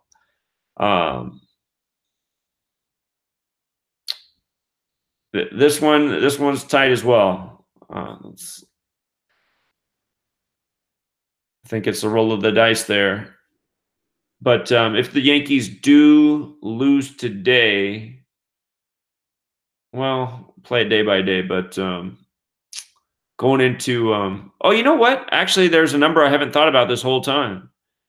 It's if the Yankees only won one game in this series, it's hard to imagine. It could happen. They've been on fire. But if they only did win one, they would have 42 wins, and White Sox is also 42. So the Blue Jays and the Astros.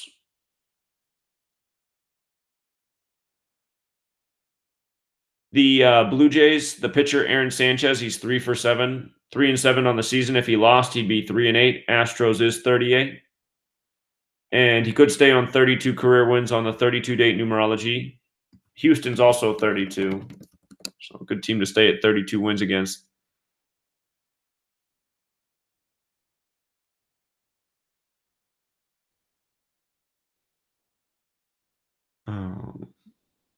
Oh, yeah, the Astros, they can stay on the 23 losses today on the 23-date numerology against the Blue Jays. Blue Jays 23. If that does happen, that sets up the Blue Jays for a shot tomorrow to give the Astros their 24th loss on the 24-date. And that'd be possible. Houston's not a good payout today.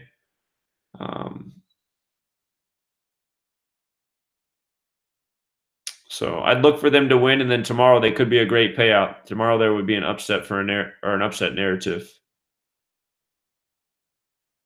Okay, Royals and Twins. This I think this is the best upset opportunity of the day. This line just is growing and growing and growing, so people are stacking the money on Minnesota.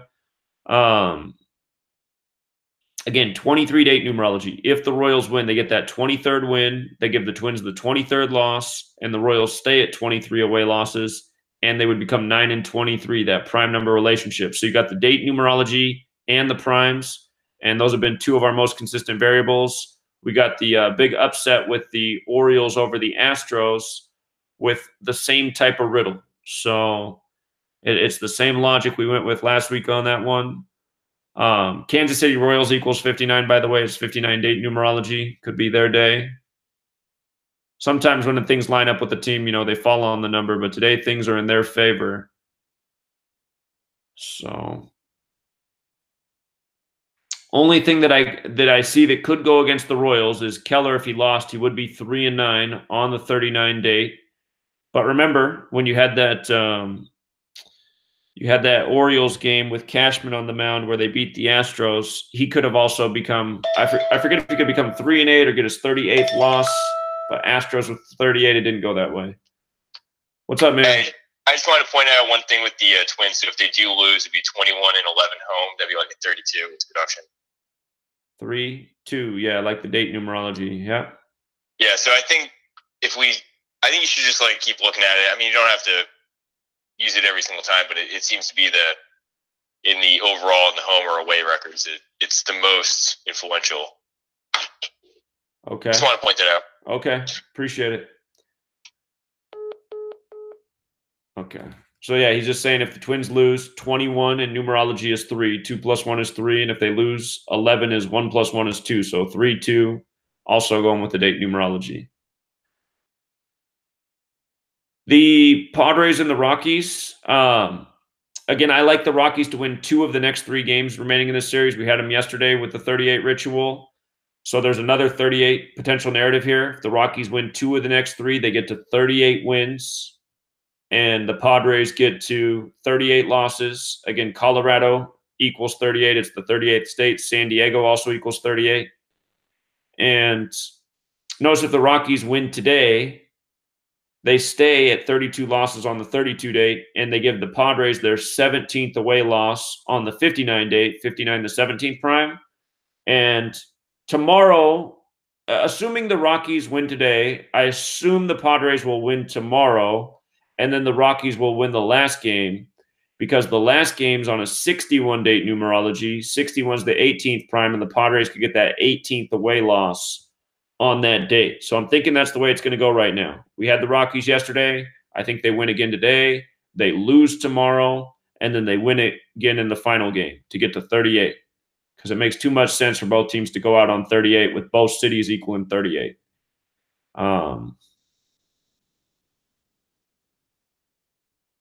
Padres with a loss would also go into tomorrow on 33 wins, right? And tomorrow we'll have 33-date numerology, and then that means the Rockies could pick up their 33rd loss tomorrow. So that game has a nice flow to it with the numbers.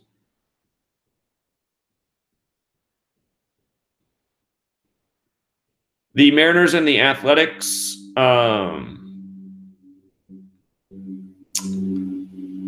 The pitcher for the Mariners, his next career loss will be 19, big C, symbolic Seattle number. He's 6-6 on the season. And let me check his name, Gematria, real quick. I know I don't like the pitcher named Gematria a lot, but I just want to see if he has that 67 connection. He does. He has the 59 connection, like today's date numerology. So anyway, 67 is the 19th prime. He could fall to 6-7 today. But the pitcher for Oakland, his next career loss is his 17th. Notice he's 7-16 right now. So if he lost, he'd be 7-17, prime numbers. Plus today has 59-date numerology. 59 is the 17th prime. Marco Gonzalez is 59 as well.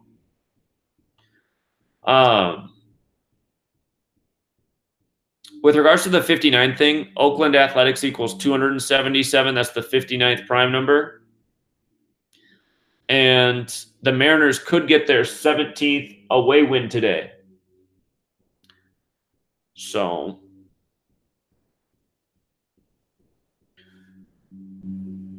the other thing about the Mariners is this is going to be their 73rd game of the season, the 21st prime, and they can stay on 21 away losses in their 73rd game. It's tough to go with the Mariners. They've blown some really good riddles that they've had in recent weeks.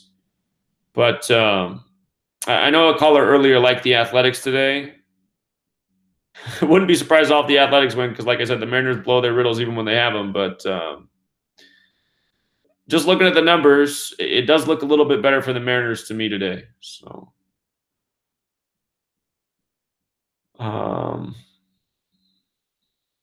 the A's are 3-4 versus the M's this year. That is one thing that could go in their favor. So the M's are 4-3 versus the A's. If they evened it up at 4-4, Seattle is 44. So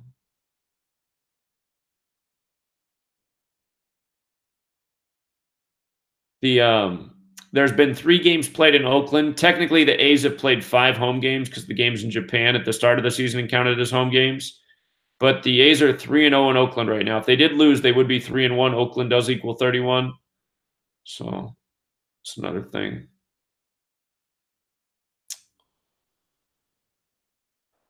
All right, Cubs and Dodgers. Yesterday, there was a riddle for John Lester to lose. What's up, man? I was just going to point out one last thing. So Marco Gonzalez ERA 4.77, and if the Mariners did lose, it would set up to 16-22 away, which we also set up to 29-44, which is master numbers there, and then the 74 for the away record. And so I've noticed with the ERA, when they show that, it seems to sync up. So it might be one of those cases where the 74-47 stuff overpowers it. What's the thing with the ERA at 4.77? Well, I've just been following it, but just the fact that they're showing master numbers and it's also 47 in there seems like it's leaning towards potentially the 47 or the master numbers set up. Usually when there is master numbers on the board, they tend to hit. Okay. I just want to point that out because if you follow the ERA and you see 47s where you see like 3.14, things like that, it's usually a clue. Okay. Well, just to be technical, 44 is not a master number. It's a rep digit, but it's not a master number. Well, when I say master number, what I mean is like anything where it's the 2-digit number and both digits are the same. Okay. Okay. because they tend to do that. The 11, 22, 33, 44, 55, so forth down the line. Okay. All right. But it would set up then that 11:44, which if you combine that would be like 11:44, so 55 on the 5 date. So it's just something to think about. All right. Appreciate it, man.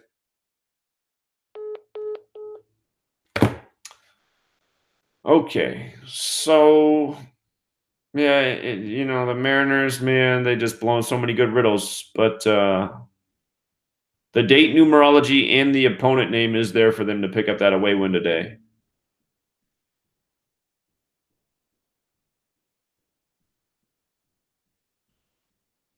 And that ace pitcher, if you did get the loss, you got your prime numbers there. So, on the fitting date. Okay, Cubs and Dodgers. The Dodgers got that 46th win yesterday. Again, Chicago's 46, Chicago Cubs is 46. Lester's record made a lot of sense with the loss. I noticed Hendricks comes in today with 59 wins and 37 losses. That's tricky because you got the 59 date and Los Angeles is 37, right? So it's like, okay, where are they going with that one? Hill, he is 64 and 42. 43 is the 14th prime. We're on the 14th of the month. 14th day. So you could make sense out of Hill picking up his 43rd loss today. These teams are 2-2 against each other this year. Again, we got the 32-23 date. That could go either way for either team. Cubs do have a shot at the 39th win on the lesser date numerology at 39. And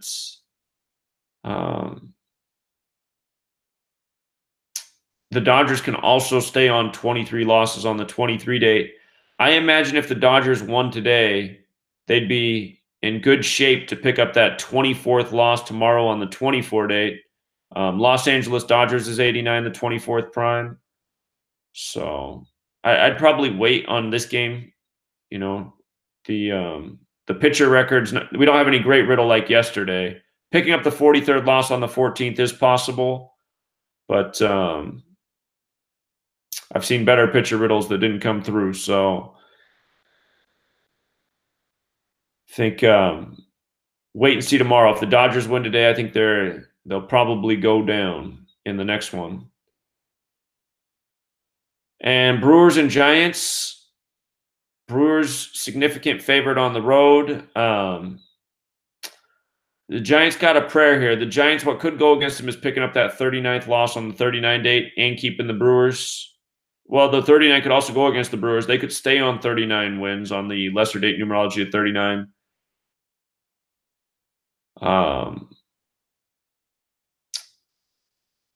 The Brewers, what could go against them also is becoming 17 and 17 on the 59 date, 59 the 17th prime. At the same time, though, the Giants pitcher, he's 1-6. If he lost, he'd be 1-7, which looks a bit like 17. So a lot of conflicted games today. I think the Rockies are one of the better plays today again, and I think the Royals are worth the risk. Boston doesn't pay anything. They have a decent narrative though today, so I think just patience is a virtue. There'll definitely be better days. They come around, but a lot of close calls today. So, and again, if things go the way we expect today in some of these games that are closer, it sets up nice riddles. Like if the Rangers win today, they should drop the next two against the Reds. So keep an eye on those things. We'll definitely talk about them in the days ahead, but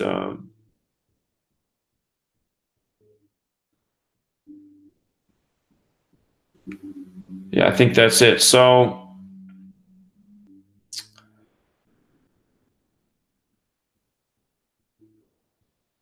if you guys want to talk some football, we can, football season is coming up. I wanted to again. I'm really thinking that the NFL narrative is going to go through the Saints this year. They have a great alignment. Again, for people who are newer here, who maybe haven't heard me say any of this before, it's Super Bowl 54. So I'm watching the 54 numbers in a big way. Drew Brees equals 54. New Orleans equals 54, and it's the 2019 season. Saints is 19. Drew Brees is going to turn 41 years old just days before the Super Bowl. Super Bowl equals 41.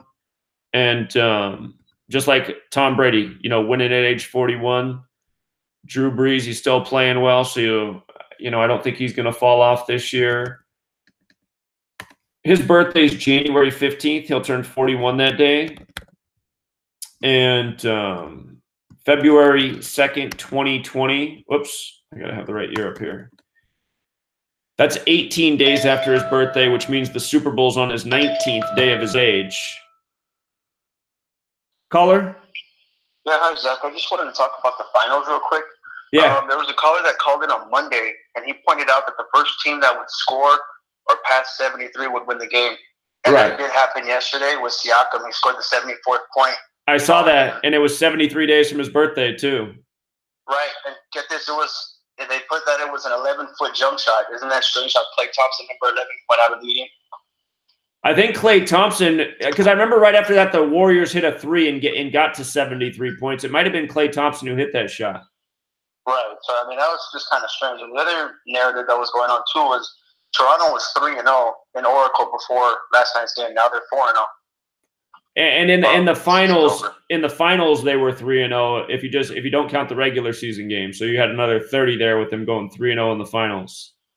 Gotcha. By any chance, did you hear about how Drake got Curry's number and Durant's number tattooed on his arm? Yeah, we did talk about that the other day. Yep. Okay, I thought it was kind of strange that KD got injured, well, a scripted injury, and it would have made more sense instead of Klay Thompson going down, Curry to go down, being that he got those two numbers tattooed on him. Yeah, well, I think that was all part of the ritual because, again, Steph Curry's born on the 73rd day of the year, and it was down to him. And he had a horrible fourth quarter. I don't even know if he made a shot in the fourth quarter, but yeah, that terrible fadeaway three. It's like, come on, really. And earlier before that, he tried to go behind the back through two defenders and turned it over. It's like, really, man, you're playing like it's the All-Star game, huh? So. Yeah. So I mean, it's just a joke. I mean, it is what it is, though. Yeah, it is what it is. But and also Drake, that last song on his album is called March 14th, which is Curry's birthday, the 73rd day of the year. So, yeah. Yeah, all synced up together. Yeah. All right. All right. Thanks, man. Thanks. Yeah. Yeah, we were right, man. I mean, we were right about yesterday's game. We saw the alignments with the players. Siakam 73 days from his birthday. That made me nervous. That Van Vliet, who's been an assassin, it was 109 days from his birthday. We knew that was a big number with the series. We saw that Klay Thompson, it was his 126th day of his age. We expected him to play lights out. He did. He finished the game with 30 points. Go figure. And they're saying he tore his ACL. Well, he was running not so bad, but it really did look like he hurt himself. I mean, but it also looked like he could have played, being a crucial game. I mean, could be the last game of his career where he's in the finals. And if he can run down the court as well as he was, I mean, didn't look like he was 100%. But shoot, man, like I said earlier, Klay Thompson, he's not like an explosive player. He's a, catch and shoot guy. And he could have done that, I'm sure, just fine with whatever was going on with him. So, yeah, but it is what it is. So, anyway, I was talking about the NFL. NFL's getting underway. So, Drew Brees has this really interesting alignment next year. He's got the 54 connections. And a couple months back, I showed how Andrew Luck, who could possibly be there. New Orleans is 144. Drew Brees is also 144. Andrew Luck's birthday is September 12th. Here, I'll put it up here. Andrew Luck birthday, September 12th. From his birthday to, and he's 29 years old right now as well. He will turn 30 this season, but he's going to start the season at 29. Football is 29. From his birthday to the Super Bowl is his 144th day of his age. And you could possibly have a Colts-Saints rematch. Remember, Andrew Luck's first win of the regular season next year will be 54. They sat him out all that time with the fake injury by the numbers, and they were lining it up with something. Could it be this season? Remember, the Super Bowl's in Miami. The Colts were originally the Miami Seahawks before they became the Baltimore Colts and then the Indianapolis Colts. And the Colts have won all of their Super Bowls in Miami. If Andrew Luck does make it to the playoffs, which I imagine the Colts will be there, his first win in the playoffs will make him 5-4, like 54. So I don't think the Colts are out of the question, but somebody called in and said, what do you think about the Jets as a sleeper team? I said, well, you know what's interesting about the Jets is they got the 54 Gematria, and 54 is always a big number with that team. So I was like, you know, I should look more at the Jets. And then I started thinking, I was like, yeah, they got Le'Veon Bell. He's one of the best players in the league. They just got the coach from Miami, who doesn't seem like a very good coach, but he did just come from Miami where the Super Bowl is. And anyway, so I was like, well, let's see what it's like the last time the Saints and the Jets played each other. Here, I'll show you this. So Saints and Jets head-to-head.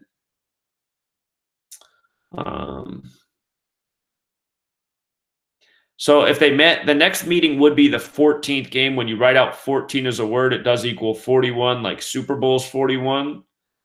And the Saints lead the Jets 7-6. The last time they played, this is the kicker right here. The last time they played was December 17th, 2017. And the Jets did lose with 19 points, Saints 19. They could meet here in this 2019 season ender. But look at this. From the date of that game, December 17th, 2017, to the Super Bowl is exactly 777 days, but 111 weeks. And that's a big New York number. New York is 111. So if the Super Bowl does run through the Saints, I don't think the Jets being there is out of the question. Because I was already looking at the Colts, and Colts and Jets got history, you know. That goes back to the old days. Broadway Joe, Johnny Unitas. Johnny Unitas wore the number 19, by the way. It's part of the reason I've been thinking about the Colts as well. But here, I want to look at how Le'Veon Bell and Adam Gase, the new coach of the Jets,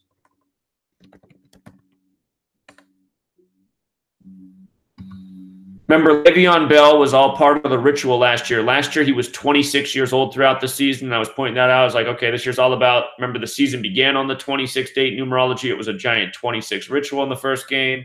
We were saying how the AFC would pick up its 26th Super Bowl through the Patriots getting their 6th championship. There's the strong relationship with 6 and 26. And that factored into last night's championship as well. Toronto's now won championships 26 years apart. The baseball team won 26 years ago. I think the Maple Leafs won 26 years before that. Again, 6 and 26 comes from the Bible. The 26th verse is about mankind being made on the 6th day. And when you write out 6, that's 26. It's all in the first chapter of my book. But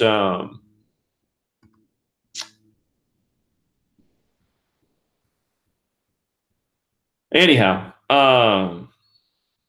Le'Veon Bell, his birthday is February 18th. So that's 16 days after the Super Bowl, a span of 17 days. That would mean, what would that mean? The Super Bowl's 349 days after his birthday. What about Adam Gase? Actually, let me look at Adam Gase's coaching record. Because he's switching teams in the same division.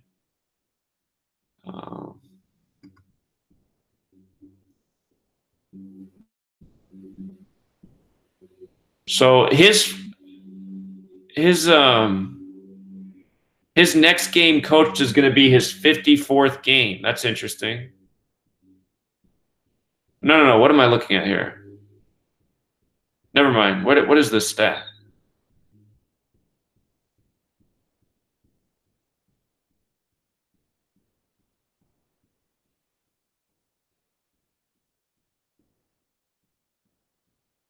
Never mind. Oh, no, never mind. Never mind. Wrong about that. Okay, his next game will be his 49th game. NFL's 49, America's 49, Super Bowl's 49, 23 and 25.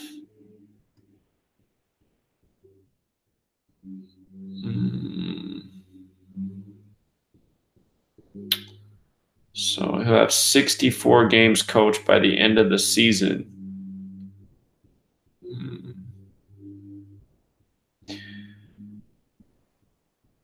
Okay. Remember, the first Sunday is the 251st day of the year, the 54th prime. So I'm sure the year will be full of 54 rituals. But here, let me see his birthday. March 29, 2019. So the Super Bowl will be his 311th day of his age, the 64th prime. And it would be... So his upcoming birthday would be a span of 57 days, big championship number, 56 days after a span of 57.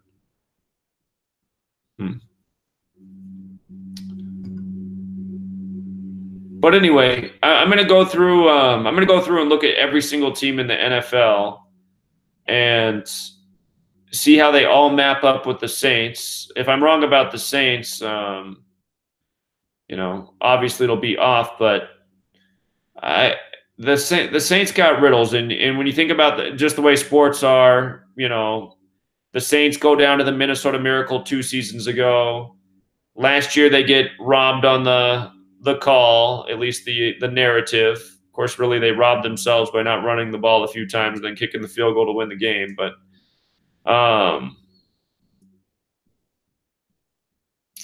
it just, those narratives, plus they got the numbers next year. Perfect alignment for Drew Brees. I'm thinking they are the team in the NFC. So just got to figure out which team has the best riddle through the Saints. And caller? Yeah, I was just I noticed some WNBA was on. I was trying to see where you're going to get it today. Okay, now I feel bad. Now that you say that, I'm like, oh shoot, I told the dude the other day I was going to do a WNBA game. Okay, yeah, we can do that today too. We can do that today. Okay. Do you do the same variables like the date numerology? That's how you did it with the NBA? That's what I do with all sports. So yeah, I'm going to do the exact same thing. So I feel yeah, because I think the Sun looked good today. The Sun? Okay, I see the Seattle Storm could potentially fall to 4-4. That's standing out because Seattle's 44. So I got. Yeah, they can go. Sun can go to 7-1 on a 20 day. Wait. Today's a 20 day. Oh, it's the day plus the month, 6 plus 14. Okay, I see what you're saying. Okay. All right, yeah, here, I'll look at the gematria of these teams right here. So I know Seattle Storm, Washington Mystics. I'm guessing Sun is Phoenix. Is that Phoenix? Yeah. One less letter than the NBA team. Okay, yeah, here, we'll go through these games real quick. All right, yeah. All right, appreciate it, man.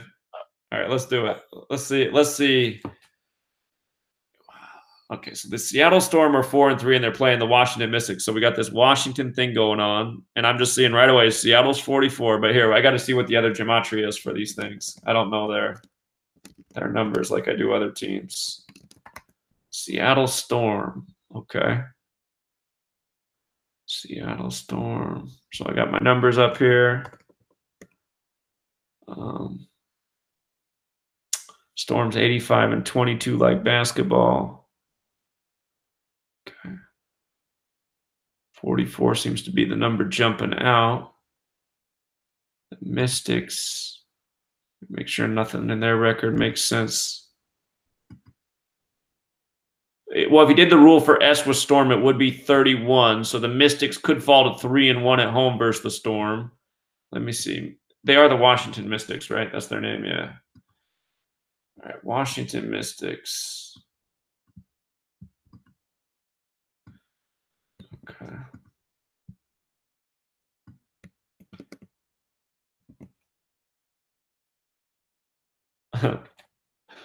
last year when I was driving for Uber and Lyft for a couple of months while I was waiting for my book to get through its process, and I was like down on fumes on money, I picked up this woman at the airport. This long blonde woman, long blonde hair, and she was in a real hurry to get to the Seattle Storm game, and she asked if I knew any shortcuts. And I said, "Well, I'll do what I can to get you there." And I did get her there pretty quick because Seattle traffic's terrible, but we had to go up Aurora if you know Seattle. But um, she was the head of officiating for the WNBA, and I said, "Do you know who the head of officiating is for the NBA?" And she said, "Well, I'm second in capacity to that." I said, "Oh, really?" Well, I got to be honest with you. I said, I think the NBA shouldn't even have officials. They're so bad and inconsistent. She laughed. And she said, "Why would you say that?" I said, "Well, I mean, as someone who officiated basketball and, played basketball, I mean, there's just no consistency. It's just so." And then I said, "I just got to ask you since you're in the car." I said, "Do you know anything about these games being fixed?" And she laughed. She said, "No." And I said, "Okay." I said, "Oh, I don't watch the NBA. I don't know if the WNBA is fixed." But I said, "You couldn't tell me the NBA is not fixed." And she said, "Well, like, what's your evidence of that?" I said, "Well, I've been exposed to how sports are rigged." And like I said, "Did you notice the other year LeBron James won on the real King James's birthday?" And she's like, "What?" And I said, "Yeah, June 19th. The other year when he came back from 3-1, he won it on the real King James's birthday." And I said, "There's this other thing too. So I was telling her about all this stuff. And her mind was blown. And what's funny is she was in a hurry to get to the thing. She didn't want to get out of my car because I was just talking to her about all this rig sports and the code. She wasn't even in a hurry to get out of the car. She was sitting there listening to me. And so anyway, but what I thought was interesting about that is it seemed like she was sincere. And then it seemed like she was really interested. And it just made me think like, okay, she's the head of officiating. And I guess she's second in command from the NBA is what she said. But she was the head of women's officials for the WNBA. And she seemed like she didn't have a clue about any fixing. But I just wonder, she also kind of seemed like, I mean, not to be, she kind of seemed like a ditzy, pretty blonde lady. And I was like, okay, maybe she's just in this capacity for the symbolism. Maybe she's married to the right guy, born to the right family. Maybe she just travels city to city and watches the games. And I don't know, but it was really interesting. I forget what her name was. I'm sure we could look her up, but she was probably in her late 40s. So anyway, she swore the WNBA wasn't fixed, but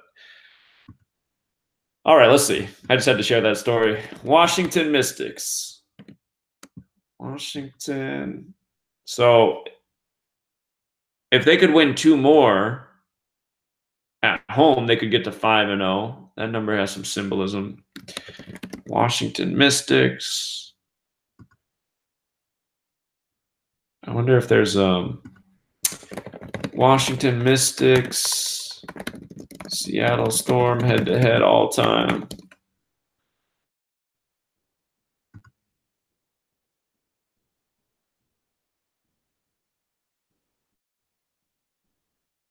Well, this doesn't look right.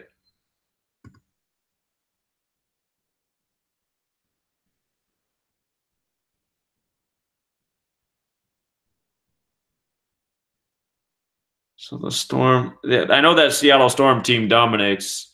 What's funny is I used to live down by Key Arena where they play, and when I first moved there, there was this bar that was pretty cool. They had cheaper drinks, and when the Storm got good, that bar instantly just switched to a lesbian bar, and it became a whole different atmosphere. And it's just like year round, there's just Seattle Storm fans and lesbians that hang out there. The Seattle Storm have a huge lesbian following in Seattle. It's amazing if you go down there. It is amazing. Let's see.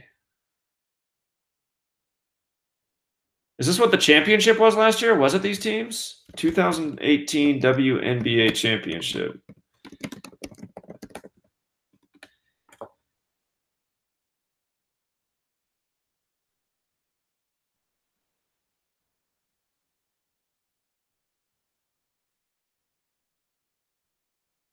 Wait a minute.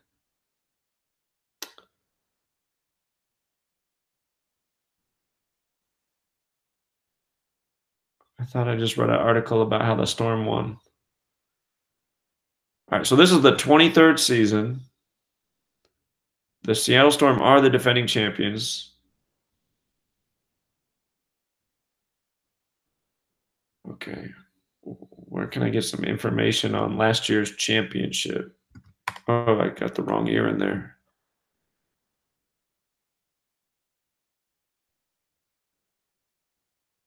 Okay. Oh, so this is a battle of the champions from last year. Okay.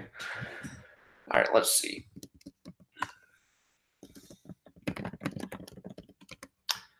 Years ago, there was a Sonics and Washington Bullets NBA championship. Washington teams, Washington State, Washington, D.C. Okay, so the Storm so far this year, what was their record again? 4-3. It's interesting that they're 4-3 because, again, Mariners is 43. It's their 43rd season. Seattle Seahawks is 43.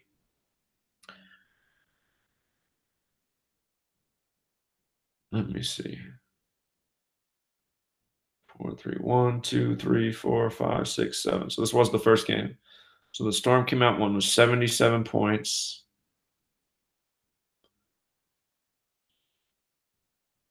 Beat the Dreams. Go. Okay, so it's the first game against the championship team. Okay, September 7th to September 12th. I just want to see how long it was since they last played. September 12th. There's 110 days left in the year. September 7th, 115 days. Okay. So September 12th to today.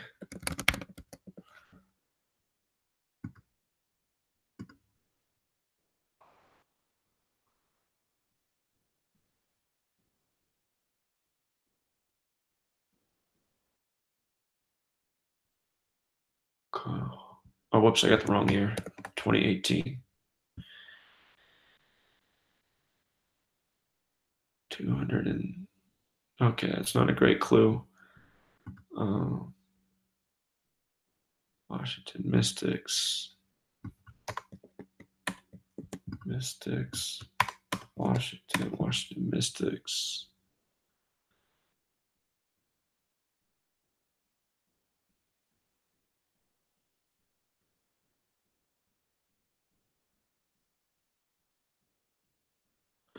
So the only number that I really see jumping out about this game is that the Storm can fall to 4-4, symbolic Seattle number. And oops.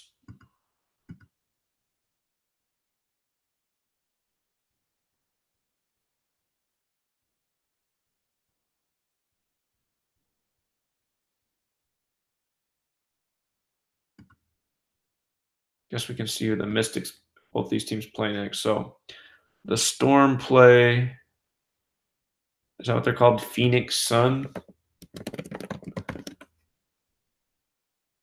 Or Arizona Sun? Oh, no. So Phoenix is the Mercury. Who's the Sun? Connecticut Sun. Okay. It only makes sense. They'd have a women's team, right, with the college program there. Okay. Sun. So their next game is the Sun.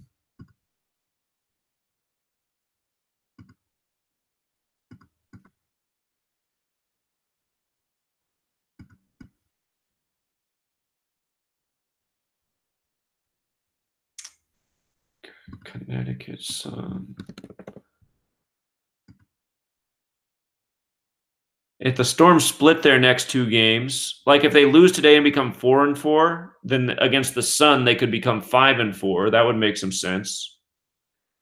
The thing is, I'd like to know the head-to-head records against these teams all the time. That information's got to be somewhere. Connecticut Sun. Connecticut Sun's also 197, the 45th prime. So if the Storm were 4-4, they'd have an option to go 4-5 or 5-4. About the Mystics, who do they play?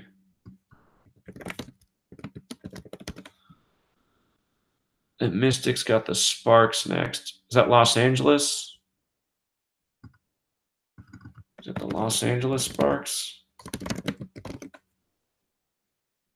Yeah, okay. Sparks.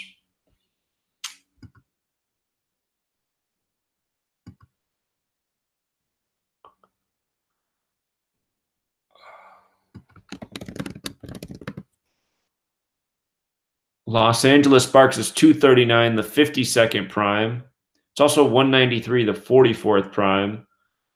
So I guess you could make an argument either way. If they lost, they'd have a chance to fall to 4-4. However, if they win, they go into that game 5-2, and then Los Angeles is 53. If they lost to the Sparks, they could fall to 5-3. That game is in Los Angeles.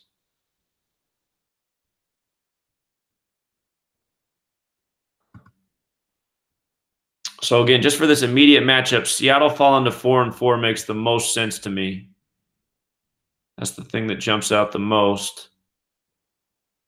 And then Washington is 50, so the Mystics would have a chance to get 5-0 at home if they could win this game right here. God, what I'd like to know, though, is Seattle Storm all-time head-to-head records. Somebody got this kind of data?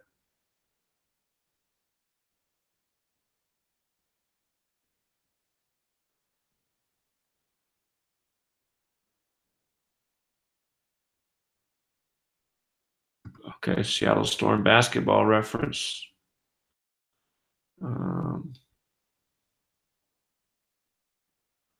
Seasons. Can I get them all?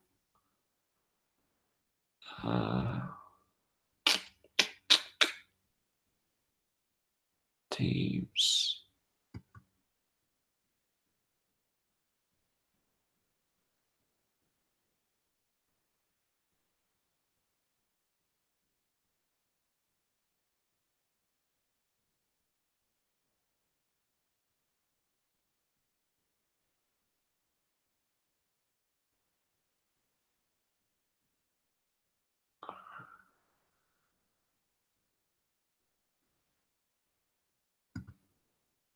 All right, let me see.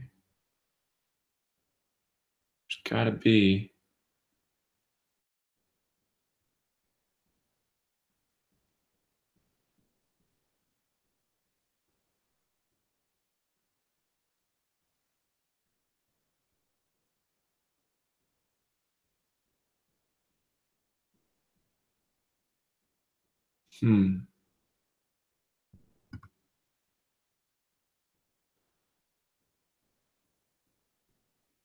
Yeah, maybe the information's limited.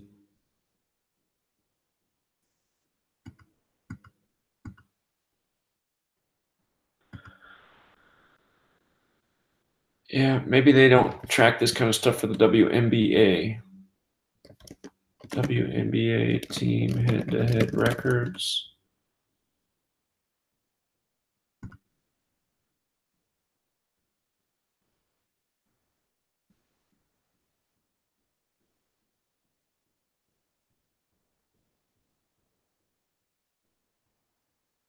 You'd have to go through and individually count it all out, I think. I'm not sure it's available.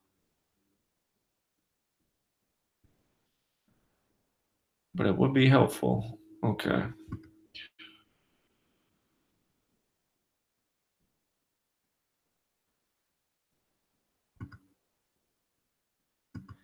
Okay, well, let's just go through today's games and see if there is some low-hanging fruit here. So I am thinking Seattle falling to 4-4 does have some rhyme and reason to it. And then we did see that if they did improve to 5-2, the next opponent is 239, the 52nd prime, and they might very well lose that next game there and become 5-3 in Los Angeles. So I'm thinking the Mystics splitting their next two games makes a lot of sense. Connecticut Sun. Did I just put that up here? All right, Sun, Connecticut, Sun.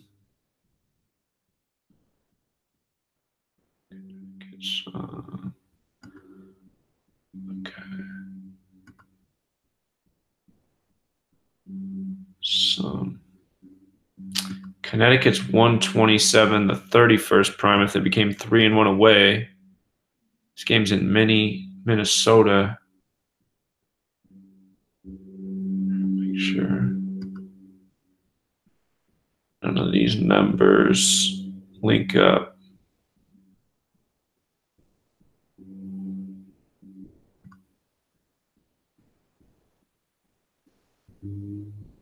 So the guy I did point out earlier, he said, Atlanta caller said, if the Suns win, they're 7-1, kind of like 71, the 20th prime. It is June 14th, 6 + 14, 20. It's possible. Let me see what Lynx in Minnesota equals. Lynx is 21. What did I just see about 21? Minnesota Lynx. So 185 like basketball, 59 like the date numerology, 67 the 19th prime. All right, 10:30.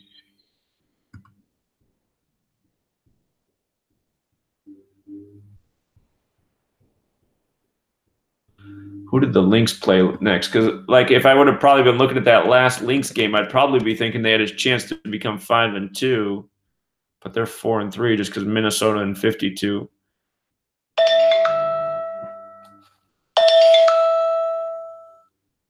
Hey, what's up, man? Hey, Zach, man. Hey, you right about Golden State. They did win to the finals, though. I told everybody, you is right. You call it, but you ain't call it going to win the game exactly, though. You can't blame you for that. Well, I could have done better. I had them in the finals. I thought they'd win it this year, but missed that Raptors narrative. So yeah. No, but at the same time, you right in one way though. They did make it to the finals though. You said Colt 54, right? Right. Well, that's what I mean. I mean, if you took the Warriors at the beginning of the season to win the Western Conference, to win all these playoff series, you probably still did all right on them. But I know some people had some big money on them winning the finals, so they're disappointed today. But in a way, you was kind of iffy on at the end though. You kind of iffy said, but it go either way, at the end. But you still caught Golden State in the finals. I still respect for that though. Well, thank you. Yeah, once we saw all the Drake stuff and the Canada in 24 years, it did become a lot more iffy. So, yeah, that's true. Oh, okay, Zach. I just just to let you know, you still okay with me, man. Don't so you can do what you can do, man. You all right, man. All right, I appreciate it. And sorry about not doing the WNBA the other day. I didn't mean to forget that, but we're on it today, so. Okay, I'm going back on the line listen right now. No problem. Thanks, sir. All right, yeah, you're welcome. All right, take care. All right. He was the man who asked for me to do the WNBA, but I said I would do it the other day, and I just forgot. I didn't mean to do that on purpose. Okay, it's not in the normal repertoire. All right, Sun and Lynx. All right, so I just want to see, because they had a chance to become 5-2 and they didn't. So that was against the Liberty. I'm guessing that's New York. It's got to be New York, right? It's got to be. Okay. So let's see. Is there a reason that they became 4-3 against that team? Because we got to figure out how these patterns work. So New York Liberty. Well,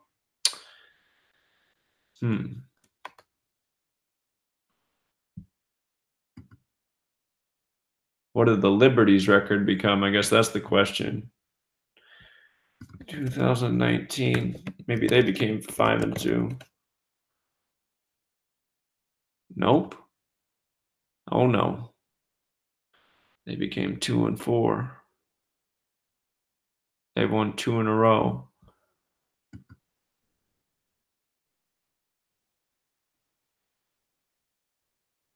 Okay. That game was the other day on the state had a lesser numerology of 37. Liberty's 37. So the Liberty won on the lesser date numerology of 37. Because we have to figure out how the scripting goes if it is scripted in the WNBA.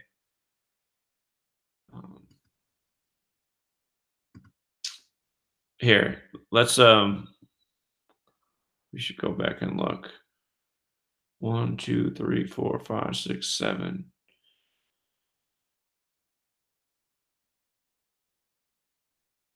I don't know these teams. There's only 12 teams, huh? Sky. Chicago Sky, okay.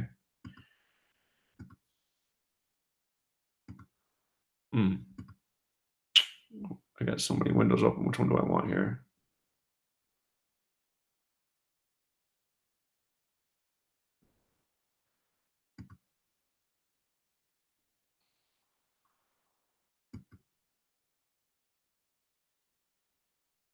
Minnesota Lynx, Chicago Sky.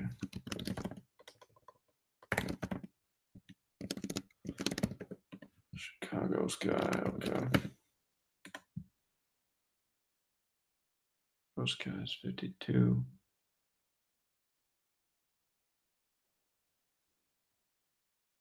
What did I just see?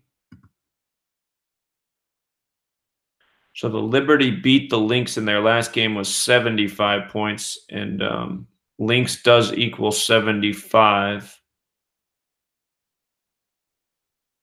Los Angeles equals 89. They won with 89 points. So yeah, the scripting probably is going on here.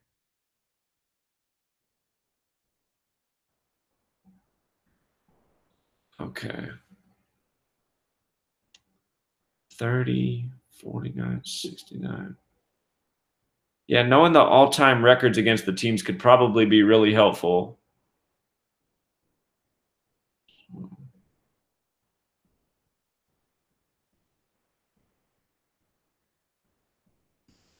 Hold on. Let me get some more information about this season. It's the 23rd season.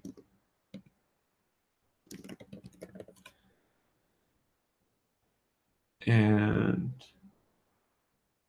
started May 24th. It started the 144th day of the year, 29.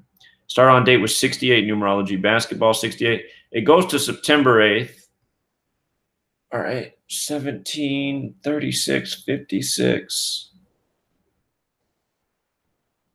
Is that the regular season ends?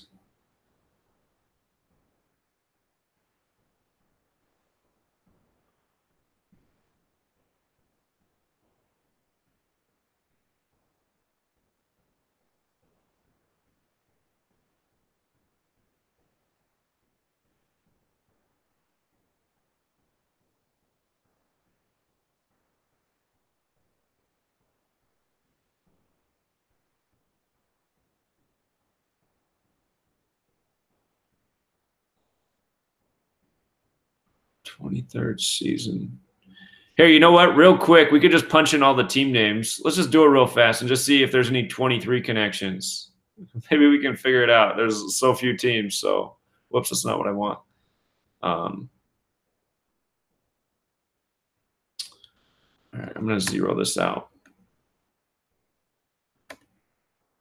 Why is that not working?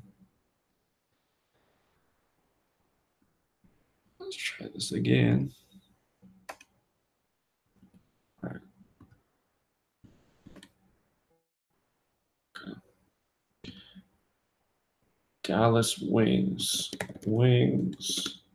Dallas Wings.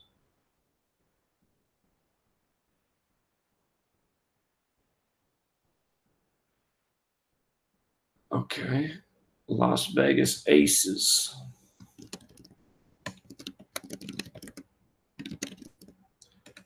Las Vegas is 23.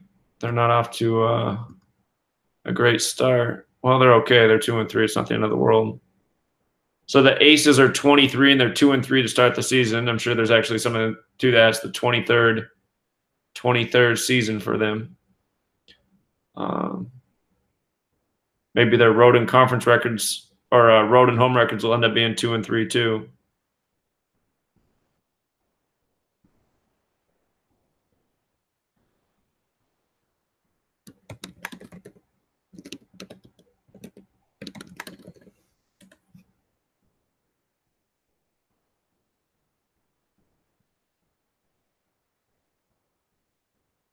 Phoenix Mercury, Seattle Storm.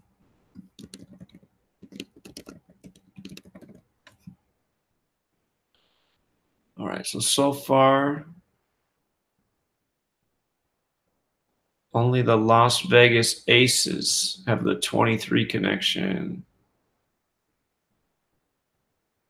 But hold on, there's more teams.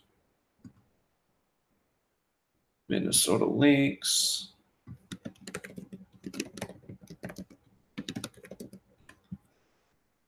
Right. Minnesota Lynx have that 67 connection, the 19th prime, 2019. Connecticut Sun.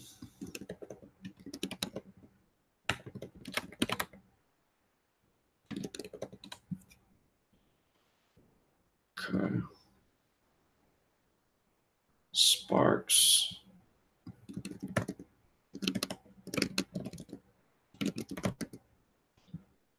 Let's see the Sparks. And Dream. Dream's 23. The season began there, right? They said that was the opening game for the 23rd season. So, yeah, it looks like they're doing rituals. Atlanta Dream. Liberty. New York.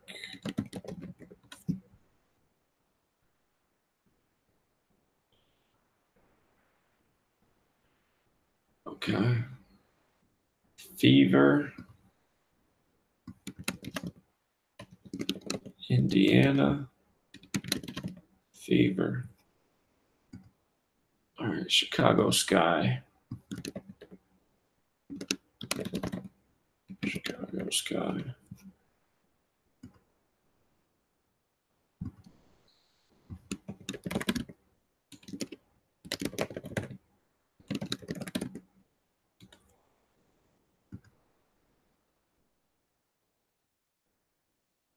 I swear I already typed in Connecticut Sun.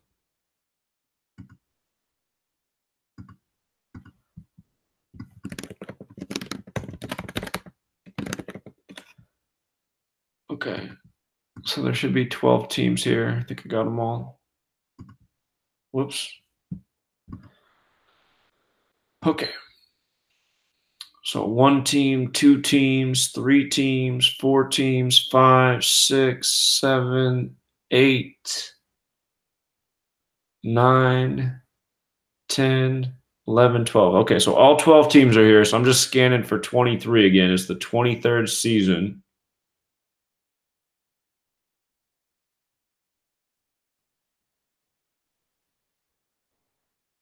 All right, so Las Vegas Aces is 23. Dream is 23. So something about them opening the season.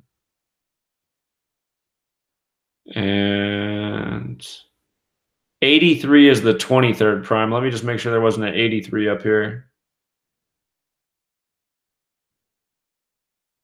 Okay, not seeing any 83.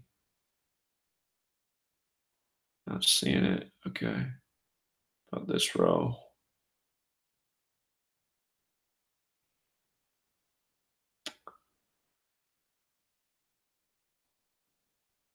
My scanning strategy when I'm looking for numbers is I just go row by row down the list. Otherwise, because I try to look across, I'll miss things. It's just the way my eyes work. Okay, 83, 23. 67 could play too, just because it's the 19th prime.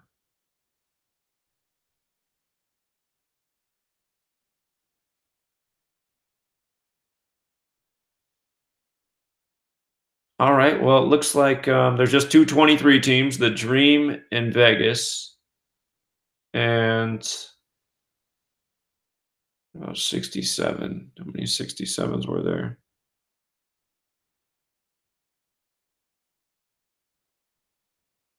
All right, 67.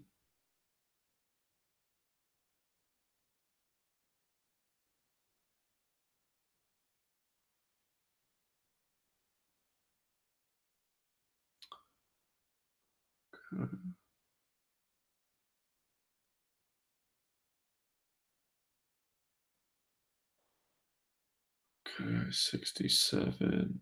So Phoenix Mercury, I think they're the and Minnesota Lynx. So you got 2 67 teams as well, the 19th prime. Okay. And where was that blurb again? What did it say? 23rd season of the Women's National Basketball Association. The Seattle Storm are the defending champions. The Atlanta Dream hosting the Dallas Wings. Okay. So I think there's something to the Dream playing. They're one of the 23 teams to open the season. And right now,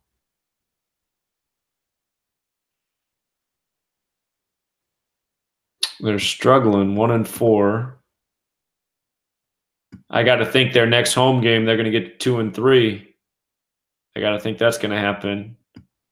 Vegas becoming 2-3 on the road, 2-3 at home. All those things seem probable. How many games in a WNBA season?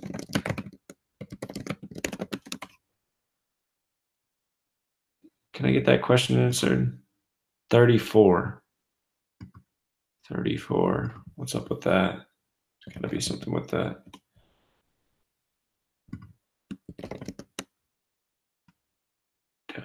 WNBA is 23 too. Huh. Here, I should figure out. I should put this in a thread somewhere for people who are going to do WNBA.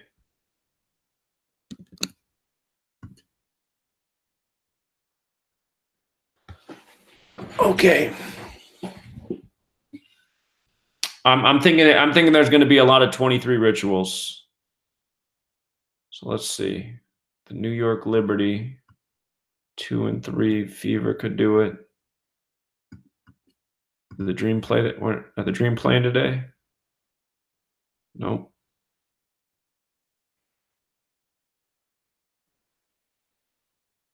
The Storm are 2-3 away. Why do I keep clicking the wrong thing? Washington Mystics.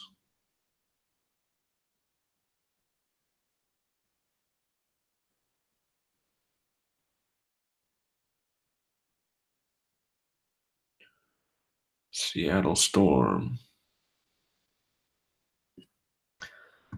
Yeah, so again, just the one thing that really jumps out to me about this game is just that the Storm, if they lose, they're 4-4. We saw their next game was against the Suns, or the Sun, the Connecticut Sun, and that team, Sun equals 54, and Connecticut Sun was 197, the 45th prime. So that could go either way, but if they're 4-4, it sets them up to go either way. The Mystics, their next opponent does have the 239 connection, the 52nd prime. That's Los Angeles. If they won today and lost the next one, they'd get to 5-3. I am thinking the Mystics are probably going to be 5-3 after that Los Angeles game.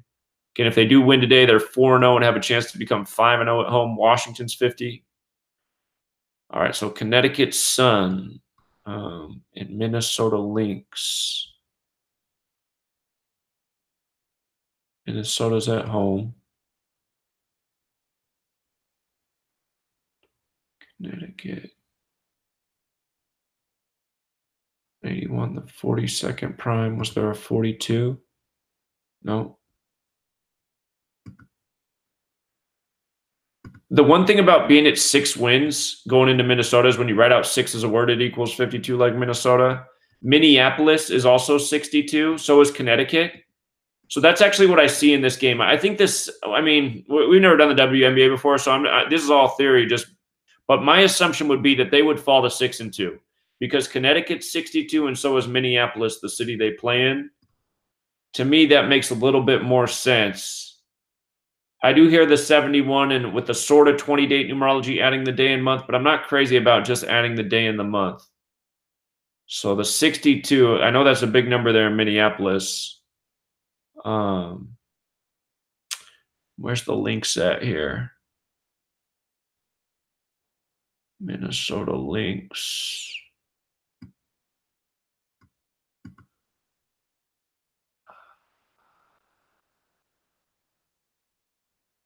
$59 like the date numerology.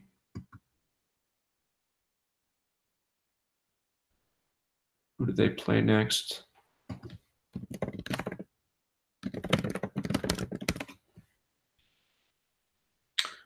All right, that's right. The Sun play the Storm next. Make sure there's nothing with where's that game at? That game's at home. Right now at home, they're 4-0 at home. And does Storm equal 50? Storm's 50. So in the next game, they could become 5-0 at home this next game, Connecticut against the Storm, and Storm's 50. So that makes sense. Their next game, 5-0 versus the Storm at home. And, oh no, my date numerology is off there, actually.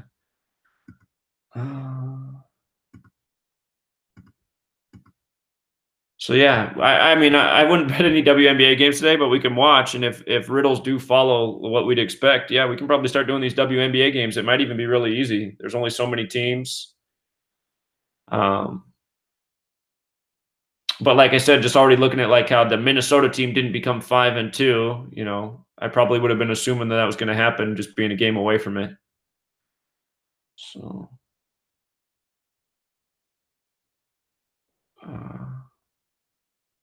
Today does have that 23 date numerology. It's the 23rd season. Again, the 23 teams were Atlanta and Vegas, but oh, the Aces are playing today. Okay, we'll look at that game in a minute. But okay, my assumptions for this game is they're going to fall to 4-4 because Seattle's 44. So that's the thought there. And then it gives the Mystics the opportunity to get to 5-0 at home because Washington's 50. But I'm also, my other assumption is that the Mystics will split their next two games to become 5-3 in Los Angeles. So Connecticut and Minneapolis are both 62. So I'm thinking 6-2 happens here. Caller? Hey, Zach, I think you misunderstood me earlier. Tyson Fury is fighting an opponent. His opponent is 23-0. Oh, his opponent can become 24-0. You hear me? Okay, his opponent can become 24-0. I'll look at that fight today too. I'll do that fight. Okay. And real quick, the Saints was an obvious blown call during the playoffs last season. Right. So, they might be a good chance, like you said, for the Super Bowl contention. The officials look for them to try to make up for that call. So a lot of calls might go the Saints' way this year. Right. And I think the Saints are going to win 11 games in the regular season. I'll get to why that is. I think they'll win 11 this year in the regular season. But that's a good thing because right now you can do the futures over and under how many games they're going to win. Okay, I think 11's their number this year. So, all right, okay. Appreciate it, man. And one last thing, any update for the Open, for the golf? Yeah, we can look at that too. I see some of the guys that we liked are up there in the top spots. So okay, yeah, the leader yesterday was Justin Rose. I'm gonna be listening. All right, appreciate it, Uzi. Yeah. The golf notes are there. I put up the leaderboard at the end of yesterday. I'll attach the leaderboard, so you guys should have that PGA post. If not, just scroll down to the other day when we did it. The link's there. But I'll put up the leaderboard each day. The guys we're looking at, several of them are right there. So I'll be surprised if Justin Rose wins the tournament because he doesn't really have that great of an alignment, in my opinion. So, well, you know, the tournament does end on his 322nd day of his age. If it's a 3-2-2 thing, but that 3-2-2 hasn't been hitting. It's the only thing I can say for Justin Rose. What's up, man? Congratulations. Thank you. Nah, man, I was just calling about the last guy that called. He's incorrect unless you're taking away the disqualification. The man is 24-0. The guy Tyson Fury's fighting is already 24-0? Yes. Now, if you take away the disqualification victory, then he's 23-0. Okay. I'm gonna look at that fight today. We'll see what we can get there. Okay. All right. All right, man. All right, appreciate it. All right, thanks, man. That's the caller who said it's the end of the dynasties. The Blues are winning. and then the Raptors are winning the next day. And there was a link in numbers between those two things. The link was 136. The Bruins fell to 13-6 in the Stanley Cup. And then the Raptors won on 13-6, and we the North equals 136. Which just sounds like such a dumb phrase, but now you see what it's all about. We the North on 13-6. Okay. Let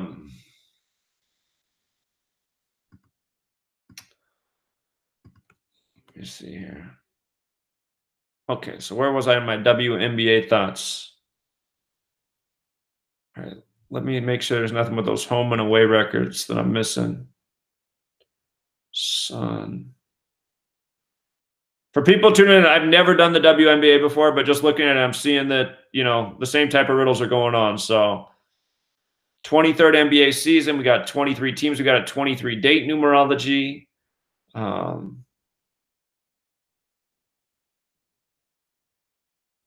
Okay, I don't see the great clue for this game, though.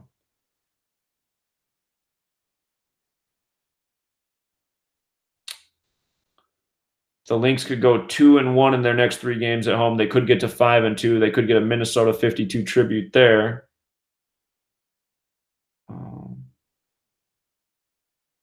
Lynx is 33, though. If they drop 2. But yeah, I'm just thinking the overlap number with these teams is 62. Minneapolis and Connecticut are both 62, so I think it's most likely that goes there. The Sparks and the Mercury. So the Mercury come in with 23 wins in the 23rd season on the 23 date. The Sparks could fall to 2-3 at home today. Oh, no, excuse me, not at home. Away, I mean. They could fall to 2-3 away. And think about that. Sparks.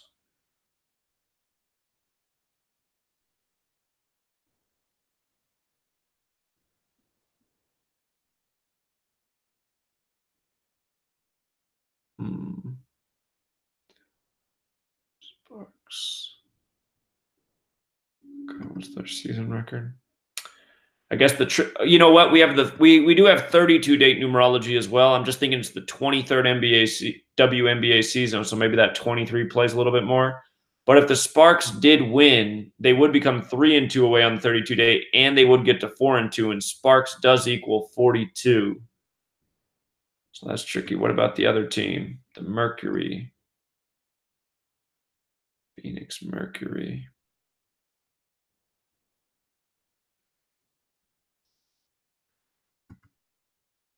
Want to know at home.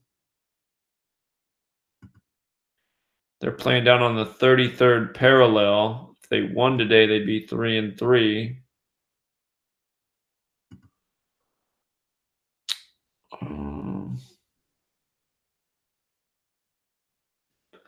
Yeah, that one's tricky. Yeah, you got the date numerology that could go either way. Sparks is 42, 33rd parallel. Not crazy about that one.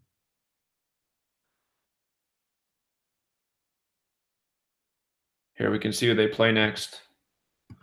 Sparks schedule.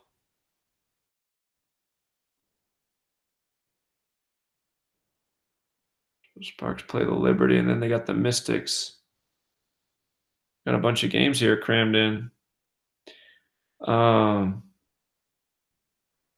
Liberty, what do they equal?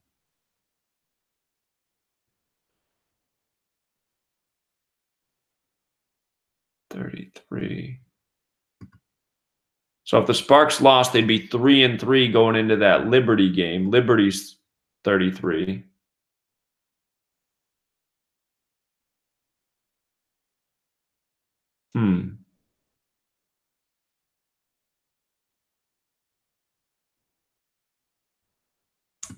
And then you got the Mystics at home. And they got the Storm.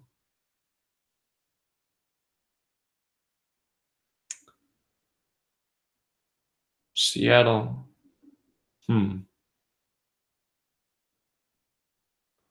Okay. Yeah, that one's still tough. Who do the Mercury play next?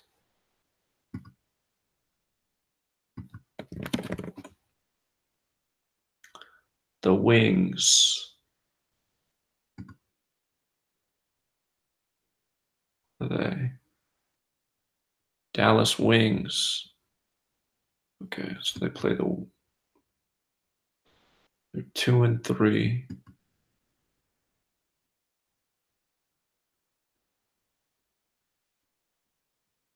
Yeah, I don't see the riddle with them.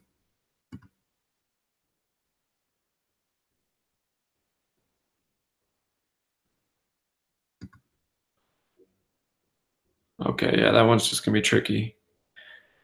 And then the Liberty. So if the Aces won today, they would become 3-3 versus the Liberty, and Liberty's 33. New York's also 33, so you got a double 33 with that team. Or no, I'm tripping. Liberty's not 33, excuse me. Just New York's 33. So if they win, they become 3-3 versus New York. And the Aces, they got that 23 connection on the 23 date.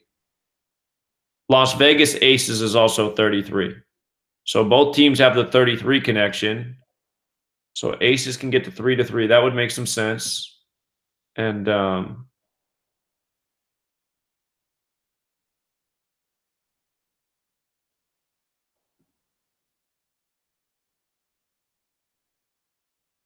let's see. New York Liberty, what would that do to them? They'd be 2-5. Who do they play next?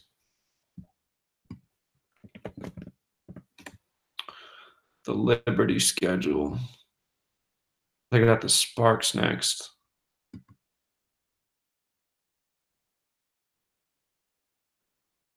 Angeles Sparks.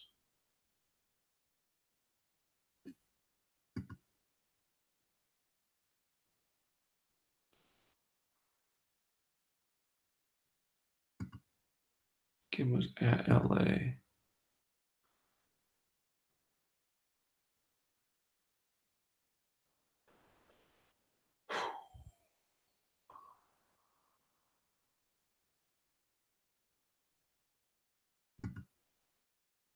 Okay.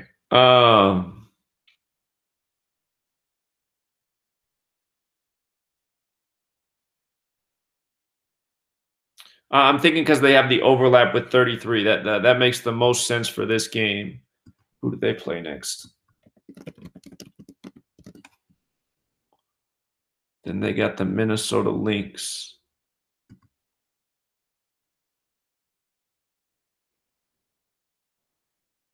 Lynx is also 33, so they could go into that game 3-3 facing them.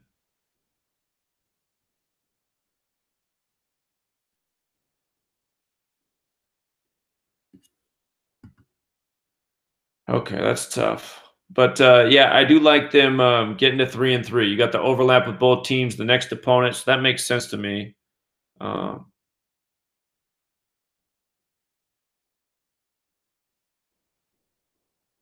So my assumptions for today, the first day ever looking at WNBA, is Seattle falling to 4-4 because Seattle's 44.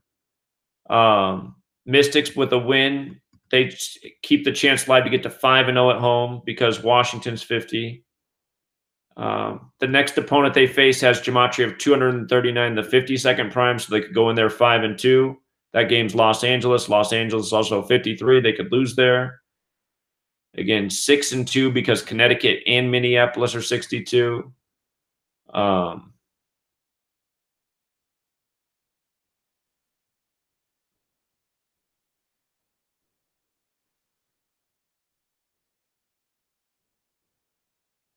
Sparks Mercury game's tough because Sparks is 42. So if the Sparks win, they're 4-2.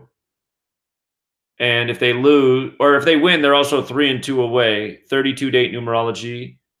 If they lose, they're 23 date numerology as well, 23rd season of the WNBA. I think if it wasn't the 23rd season of the WNBA, I'd probably be more on this 4-2, 3-2 thing. But I just wonder if that 23 is going to play extra hard since WNBA is 23 and it's the 23rd season. And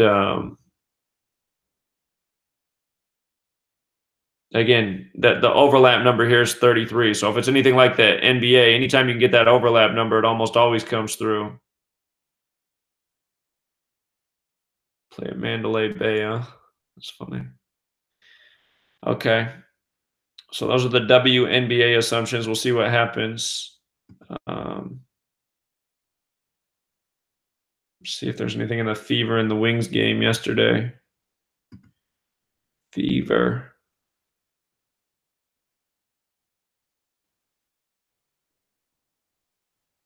I think I saw 72 in the score. So the Wings went down with 72 points to the Indiana Fever, which equals 72.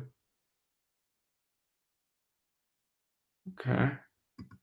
So we're seeing a lot of scores. And then Dallas Wings. What's that?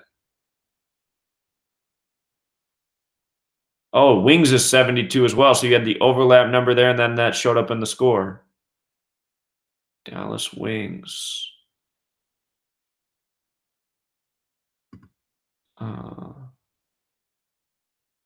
They became 0-5. Okay. Fever. Not seeing the...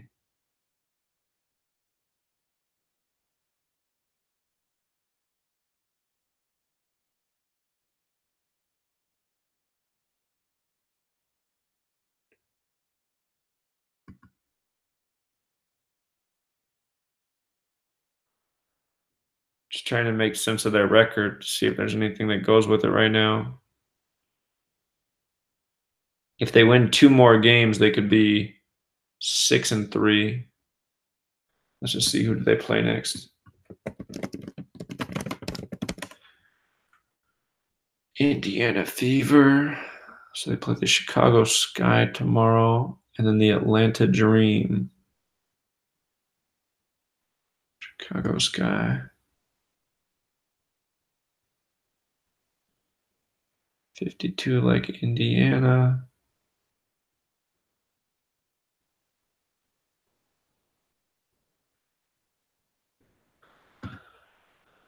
Okay.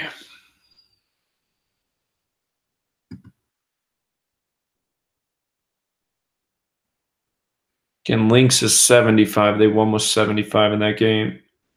Well, they got to 2-3 at home, so that's why we're saying like it would have made sense for Minnesota to get to 5-2. But that's what I'm wondering about the 23. So I see the Liberty got to 2-3 at home in that game, and then they became 1-2 away, which is kind of like 12. Liberty's 37, the 12th prime. So actually, okay, there's some things that make sense here. So I see why the 5-2 didn't come through.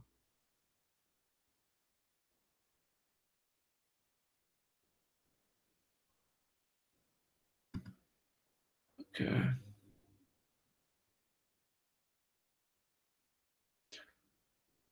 $375.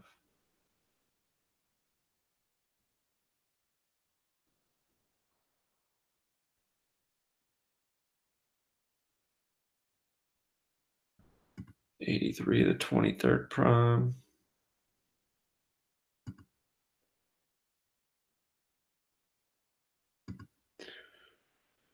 Okay. Fever's in Indiana. Indiana's 137, the 33rd prime. Fever fell to 3-3. In this game, though, the Storm could have fell to 3-4. Indiana's also 34, but I noticed they became 2-3 away. So yeah, maybe that 23 is going to be a monster here.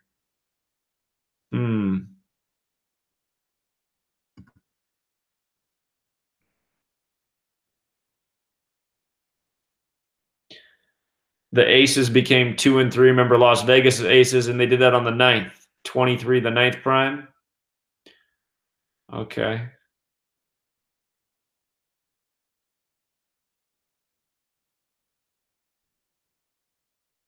That Dallas team looking for a W.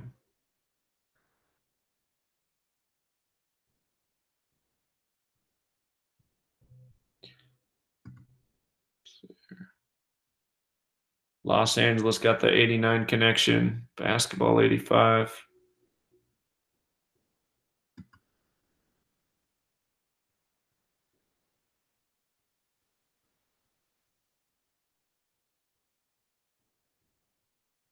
I'm just scanning these games, see what's been going on here.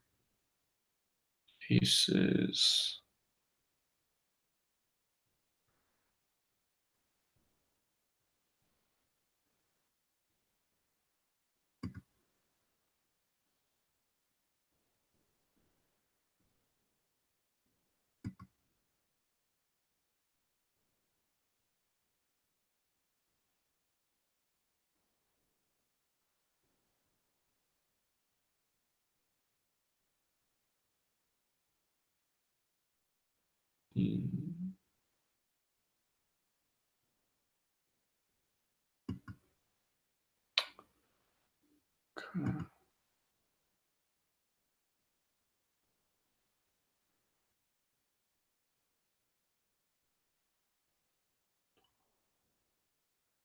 What did the Storm do after that?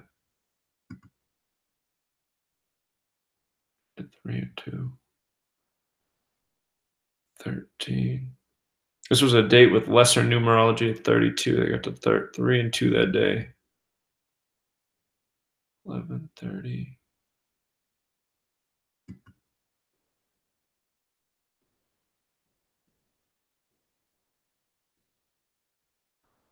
When we're done with this, I'll post this thing, so you don't have to go through and retype it out. I'll just make it a blog post, and you can save it. You can save the image off this if you just want a list of all the WNBA team gematria. Because, I mean, you could probably go through here and spend some time studying it deeper and see what's been hitting. But, yeah, I'm seeing some familiar patterns. So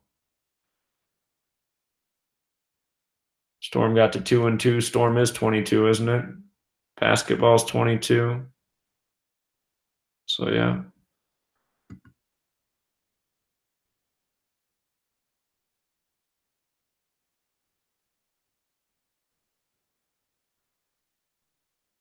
Okay. All right. So, yeah, we can keep an eye on the WNBA. There's only so many games, and it should be even easier to figure out the patterns because there's fewer teams. So today I'm going to come in with the assumptions and see what that turns out like, and things go as planned. Yeah, maybe we can even start taking stabs at these. So again, will Seattle fall to 4-4? Seattle 44. Will the overlap number 62 come through? There is an argument for the 7-1 on the sort of 20 date, but I'm thinking that 62 is where it's at. And Sparks is 42, so they could do it, but we got the 32 and the 23 date numerology against that 23rd WNBA season. So I just wonder if the 23 trumps things this year. And the Aces, they got the 33 connection, so does the Liberty, and the Aces' next opponent's 33, so I'm thinking they'll get to 3-3 there. I'm thinking that just makes too much sense. Oh, maybe, let me see something. Bill Lambier's the coach of the team? Are you kidding me? I did not know that. That's funny to me, man, because he was Mr. Temper Tantrum back in his playing days. Okay.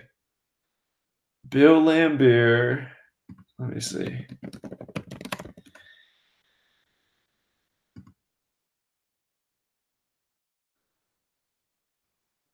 Huh. Of course he used to coach Detroit. Okay.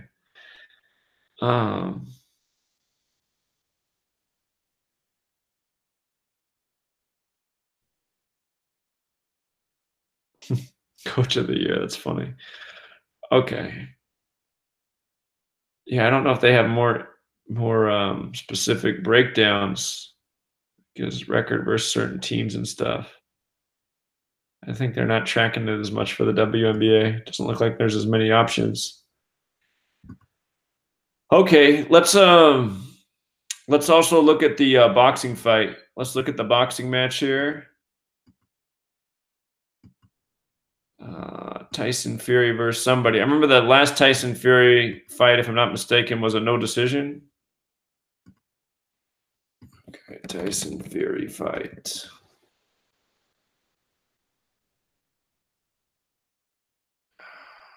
Tyson Fury. Tom Schwartz. Okay. What's his name? Tyson Fury record. All right. Tyson Fury record. It's not what I want. This is what I want. This website right here, boxrec.com. It's a good one.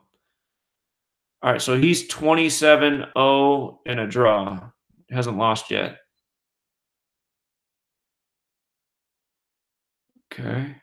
That's that. And Tom Schwartz. Tom Schwartz, BoxRec.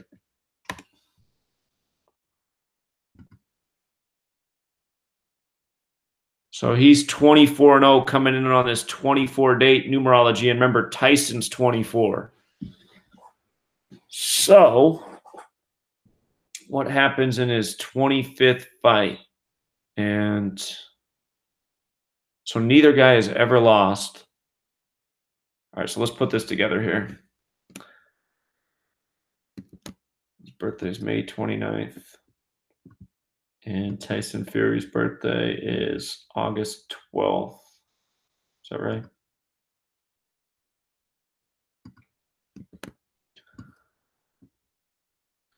Let me make sure that is right.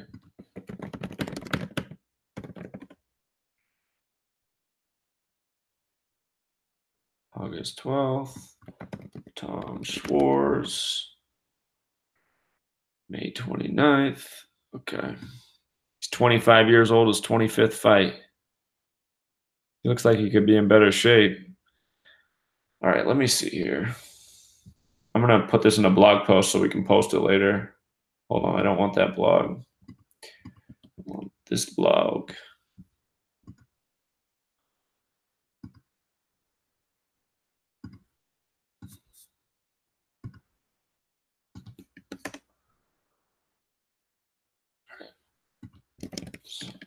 August 12th, 2018 to tomorrow, June 15th. So it's 307 days after his birthday. That's the 63rd prime.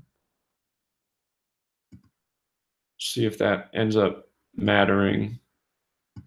Could connect to somebody's name.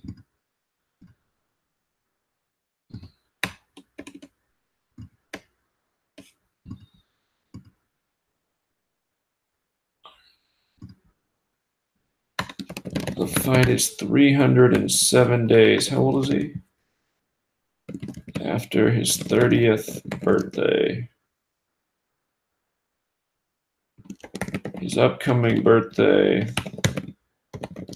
is in 58 days. Also, the span's 59, just like here, the span's 308. Okay. And then this dude's a little bit younger.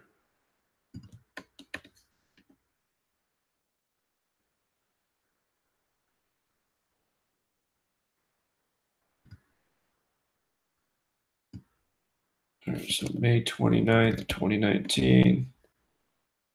17 days after his birthday.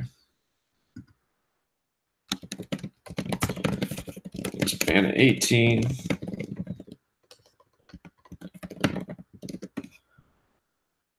Okay. Here, I gotta do this too. So we want the date and we want the venue. Fight date. Saturday, June 15th, 2019.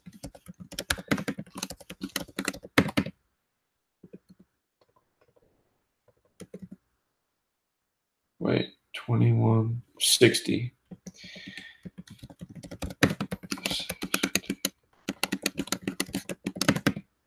2133.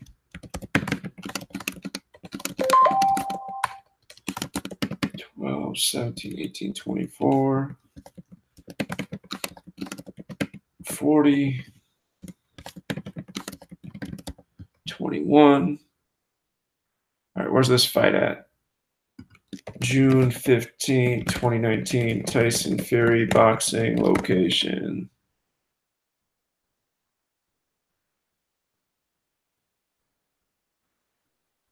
So it's in Las Vegas. What venue? Is it T-Mobile Center or whatever they call it? Okay, I got too many things on the screen here.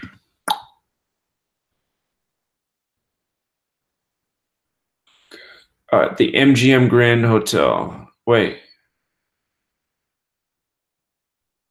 It is. Okay, MGM Grand Garden Arena in Las Vegas.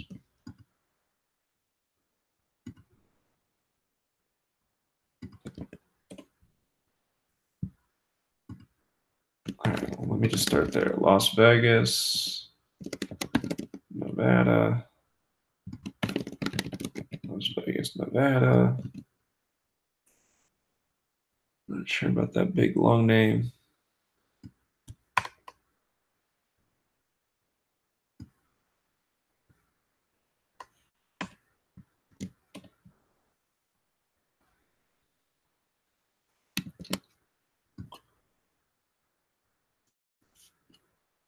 What was it? So Fury's going for his 28th win. You know, if he lost, he'd be 27-1, like 271, the 58th prime. I do remember that it was 58 days from his birthday. But the one dude's 24-0 on a 24 day. That makes that tough. And Fury equals 24 as well. It was the Fury Wilder fight. That's what it was. That fight went to, I guess it was a draw. And if I remember right, it seemed like Wilder had the better riddle for that fight.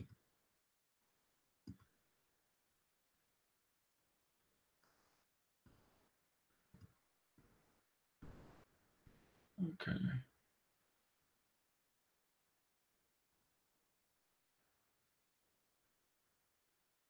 MGM Grand.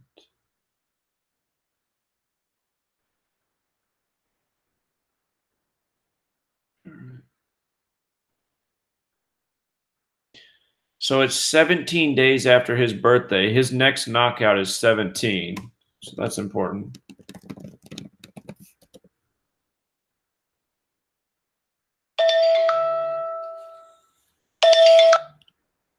What's up, man? Hey, that fight, the Fury's fight, that's a mismatch. Fury is I mean, it could upset happen, but Fury is listed as minus 200 and to 2,500. So you have to bet $2,500 just to win $100. And then Schwartz, he's listed as plus 1,200. So you get $100, you can get $1,200 back.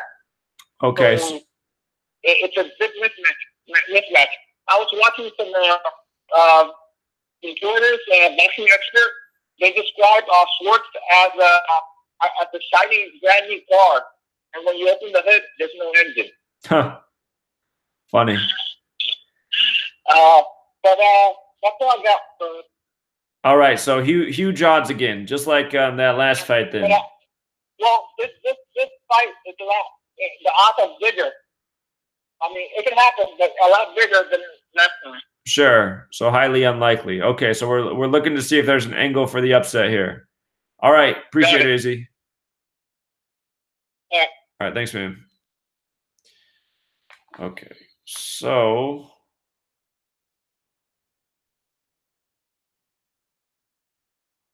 do we have the debut for both these guys? Let's just see how long it's been from their debuts. So for Tyson Fury, it's December 6th, 2008. 549 weeks. Is that a prime number? Nope. Okay. And then June 28th, 2013.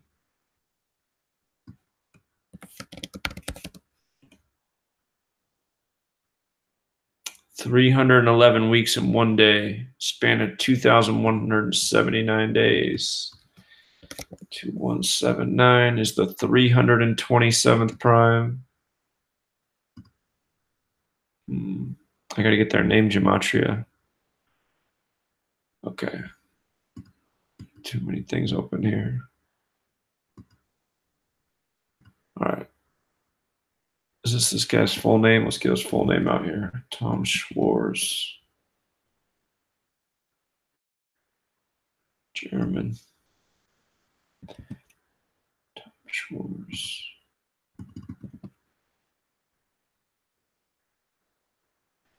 Schwarz. Tom Schwarz. And what about Tyson Fury? Is that his full name?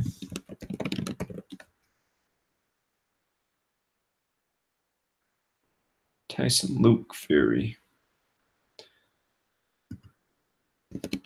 Fury. Luke.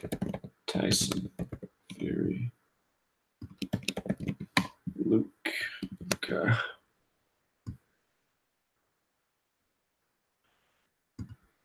So let's put this up here.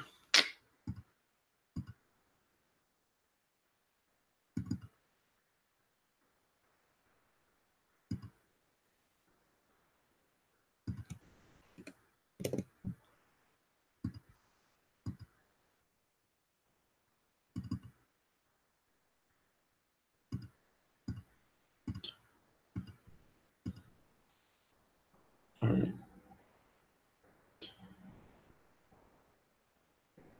It's interesting that he's gone 89 rounds through 24 bouts. 89 is the 24th prime number. 97 is the 25th prime number. So I've always been looking for a way to get the rounds in the bouts. I never really thought about that before. Is it possible this fight could go 8 rounds? Because then you'd have that prime number relationship. Remember in the 97th NFL season, they moved the touchback to 25 yards. The Super Bowl was on February 5th, 2-5. The Patriots came back from 25. Falcons 25. So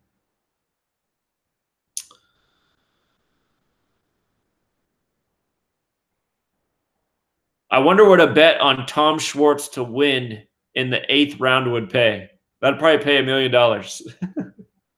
If the odds are that bad, if you could bet him to win in the 8th round, it might even be worth just a small bet. I mean, if it's a super long shot and you bet this guy to win on a knockout in the 8th round and it hit, it would probably pay a fortune.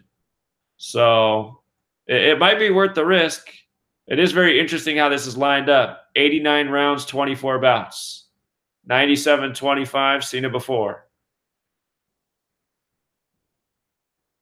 I'm going to make that note here. If he won with a KO in the 8th round, he would have fought 97 rounds through 25 bouts. 97, the 25th prime. Let's see what it is with Tyson Fury. So he doesn't have a potential opportunity like that. And remember, this guy's he just turned 25 years old too. So I'm going to measure from their last fights. So I'm just thinking about everything I can look at with just them right now.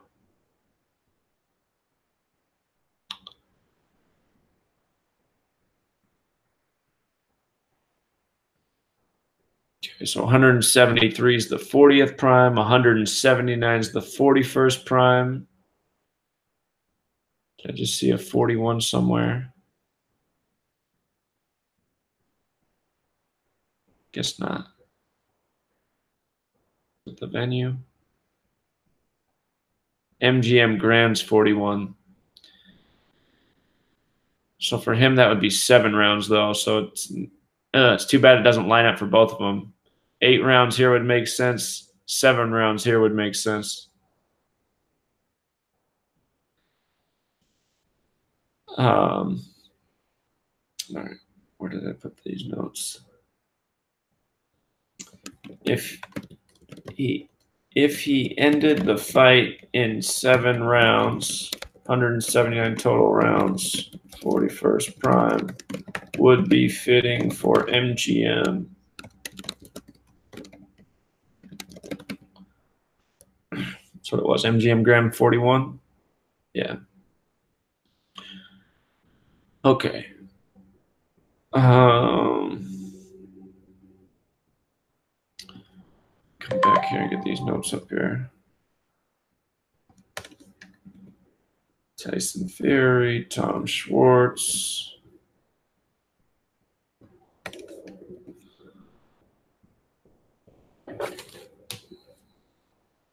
All right, let me see. A lot of text messages here. Let me see. Somebody texted, is Germany on the 63rd meridian? Well, it's probably on multiple meridians. Let me see. Well, let's check Berlin's coordinates. No, it's not. Yeah, it's not going to be on the parallel or the meridian. It is not.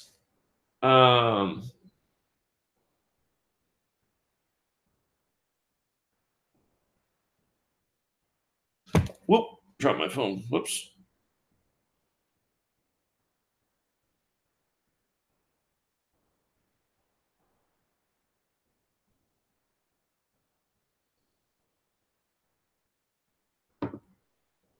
Okay.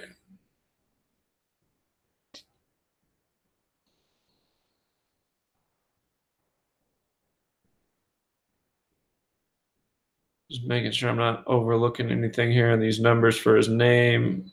Again, 24 date numerology. Tyson's 24. I've seen before, though, where it's like the boxer doesn't want to have his name go with the date numerology. It's like, that's not always a good thing. So Fury's 25. It's this other dude's 25th fight. So he's fighting Fury at age 25. Let me see. Tyson Fury, Tom Schwartz odds. Let's see what they're saying in these articles.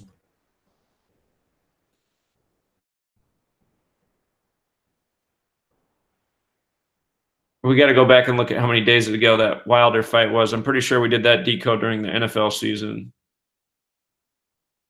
Okay. In the wild aftermath of Andy Ruiz Jr.'s June 1st knockout. So we know about that. That was the 11-1 odds. And man, I wish I had that piece because we saw that dude was born on the day, leaving 111 days left in the year, and the fight was in New York. I did not know about the 11-1 odds.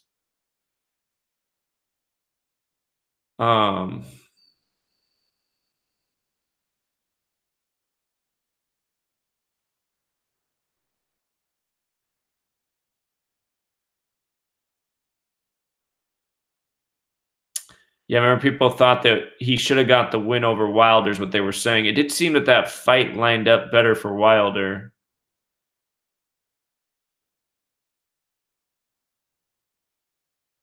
Let's see. Wilder just won a fight recently, I'm pretty sure. So England, Germany.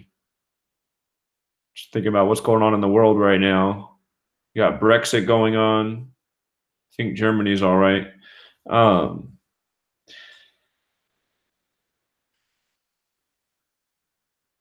When are they supposed to announce this new PM for the UK?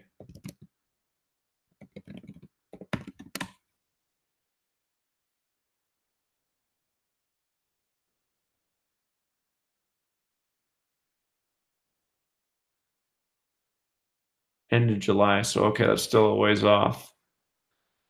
20-1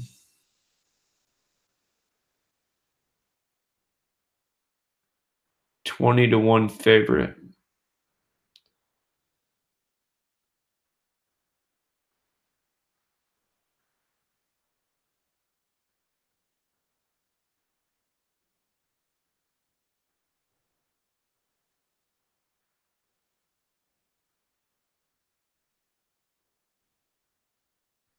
I think I would bet on this fight to end in the 8th round. And because that's probably would be the most lucrative payout. it would make sense for the fight to end in the 8th round. Again, because this other guy, the 8th round will be his 97th round box. The 25th prime, his 25th fight. Fury's 25. He just turned 25 years old. I think this fight ending in the 8th round is worth a gamble. And Fury probably does win, but maybe you just want to put a few bucks down on Schwartz doing it just in case. Just in case. But I think that's the kind of bet I would make on this.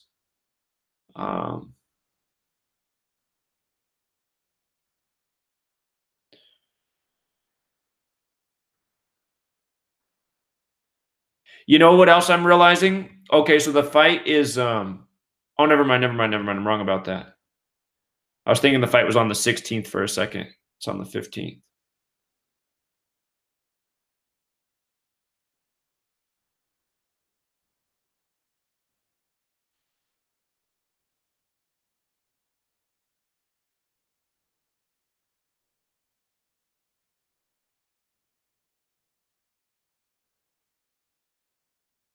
I'm just reading this here. So they're just saying, like, the narrative for Fury is he needs to look good, essentially. He needs to look good in the win. That's pretty much the only thing he has to accomplish here. It should be in the bag for him. That's kind of how they're writing the article. And then Schwartz says he's ready to shock the world. Again, it is 17 days after his birthday, and his next career knockout is 17.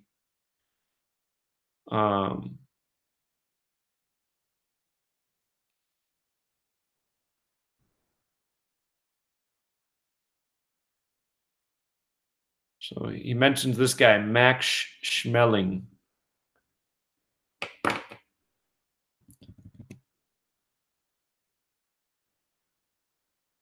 We'll take a look at this Max Schmeling guy. Could be a clue here. And we'll go back and see how long ago the Wilder fight was. Who's Max Schmeling?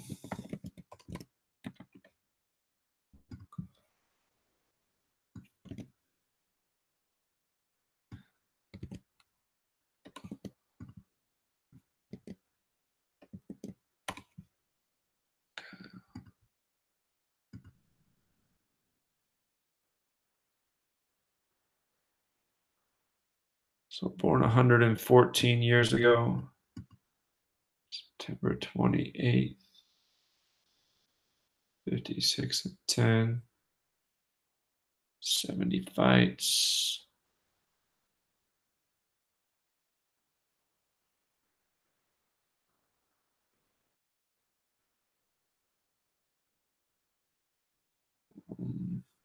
Well, just for kicks, how many days is it from his birthday?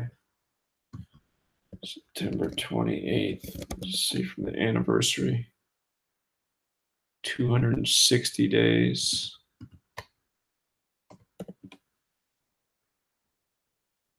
105 days. The one thing that hasn't jumped out yet is any connection to 63, just because it was 307 days after Fury's birthday. I do need to make this note about 271, the 58th prime.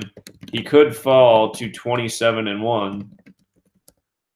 So that's one thing about the way his birthday lines up. If he did lose, he'd be 27-1-1. But just looking at the 27-1 wins and losses, there would be a little riddle with his upcoming birthday. All right, let me go back and look at December 1st. All right, let me see. December 1st, 2018 to tomorrow. 196 days or 197, which is the 45th prime. It's 28 weeks later. 28.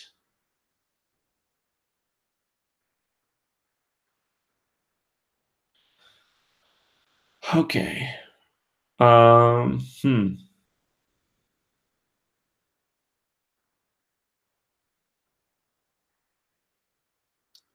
Surprised I'm not seeing anything with that 63. Oh, that the anniversary of that German boxer's it was 105 days. MGM Grand Garden Arena's 105. Can't put too much weight on that, but all right, so that fight 28 weeks ago. Well, 28 is a number that connects to boxing. Boxer's 28. What is punch? Is it punch? Oh, punch, if you use the roll for H, is 28. Man's 28. KO is 28. 20. And it sounds like, well, they said that the Wilder fight will be spring 2020. So he'll probably have another fight between now and then. But they're already talking about Deontay Wilder in this article. I want to look at him too real quick. Deontay Wilder. He's 33 right now.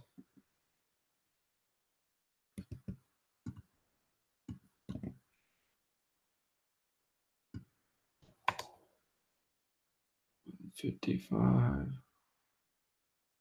Wait a minute. Didn't I just see it's 196 days? Okay, so this fight's 196 days after the Deontay Wilder fight. And notice Deontay Wilder's 196. All right, need to make a note about that. So this obviously ties into the riddle of what's going on between these two. This fight comes 196 days after Wilder fight. December 1st, 2018. Deontay Wilder equals 196. Okay. And what did Deontay Wilder do in his most recent fight? Pretty sure he just fought May 18th. So his fight was 168 days, and not sure. Does that go with anything?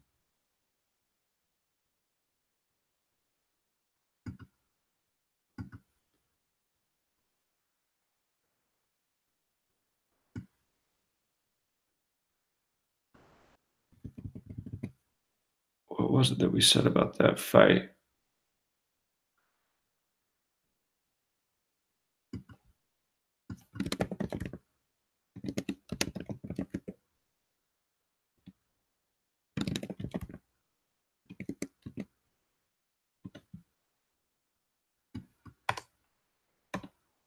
Oh, yeah, that's right. His opponent had that 168 connection. So he fought 168 days after the fight and then beat this guy with the 168 name.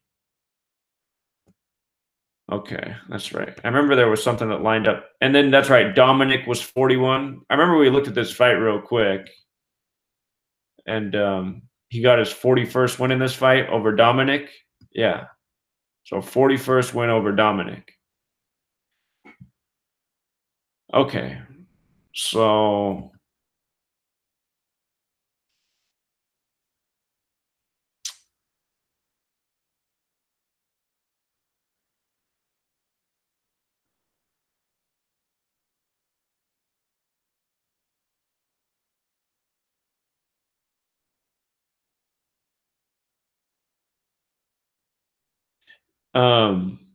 something I should say about 28.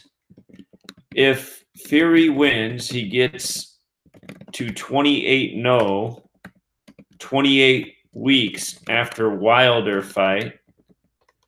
And 28 is a perfect number. If you guys don't know what a perfect number is, there's only so many perfect numbers. The first two are 6 and 28, and then it jumps up to, I believe, 496, and then it gets even way bigger than that. So here's the perfect number: 6, 28, 496, 8,128. What's cool about 6 and 28 is, you know, in the Bible, mankind is made on the 6th day. So man made on the 6th day, man's 28. But the word number is made out of 6 letters, and in the most pure cipher, it's 28 too. So if he did win and he began 28-0, you know, he'd have a perfect record through his first 28 fights. there is rhyme and reason to that. So, I mean, betting on him doesn't pay anything, so you'd have to do a more strategic bet, like it ending in the 8th round. Here, let's look at this Tom Schwartz guy. Does it show how many rounds his fights went? I'm looking at the right guy here. Okay.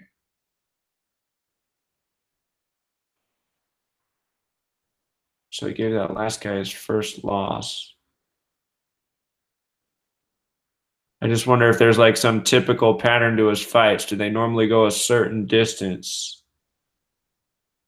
10 rounds was the last fight. But before that, 10 rounds. Oh, come on.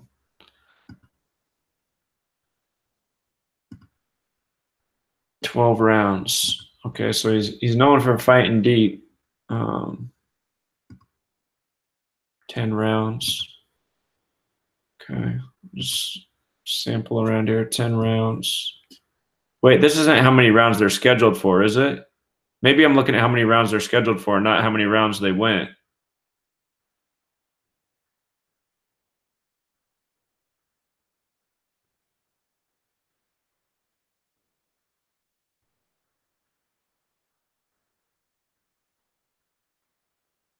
Wait, so okay. This might not be showing what round it ended in.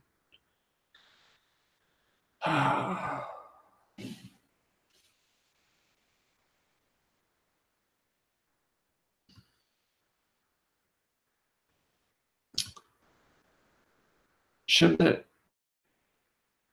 I feel like that information should just be front and center, where the fight ended at.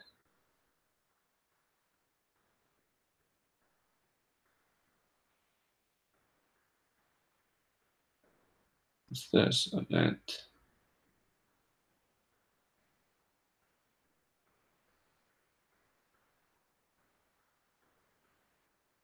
Well, I guess actually, if you did the math, okay, he's been in 24 bouts and 89 rounds. So I guess just mathematically, his average fight lasts between 3 and 4 rounds. I guess if you think about it, 3 times 24 is 72. 24 times 4 is 96. You got a number right in there.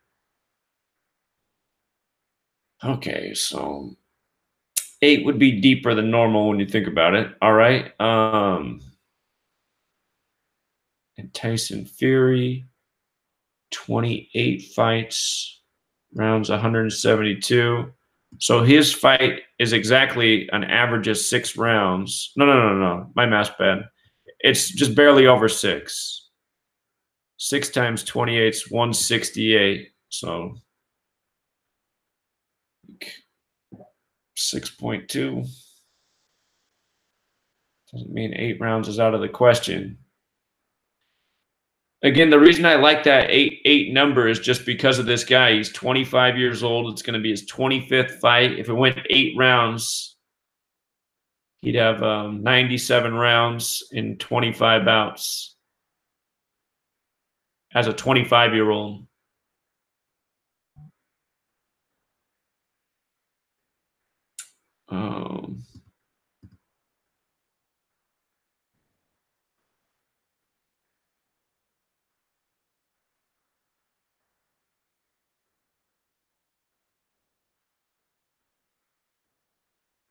My other question is, does Tyson Fury's record count as perfect right now because he has a draw? I mean, he doesn't have a loss, but I don't know if that actually does count as a perfect record.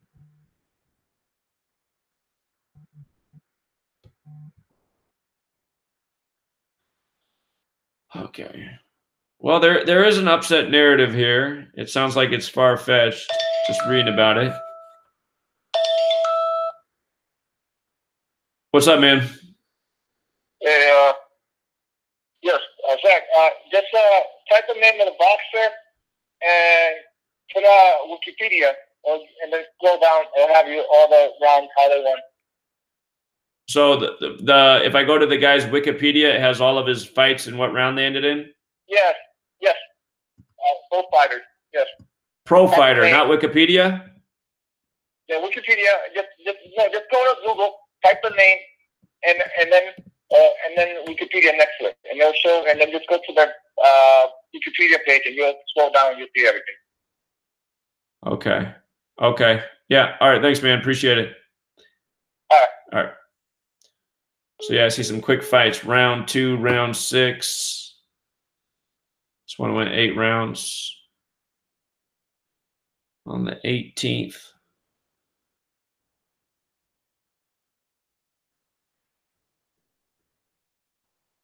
Oh no, that was his 18th fight.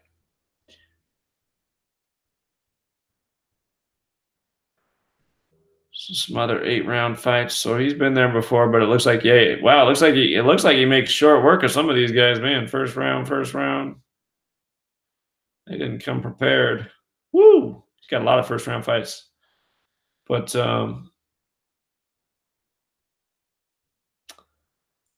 did I measure how many days it was from his last fight? That's the other thing. I don't think I did it for him. Tom Schwarz's last fight was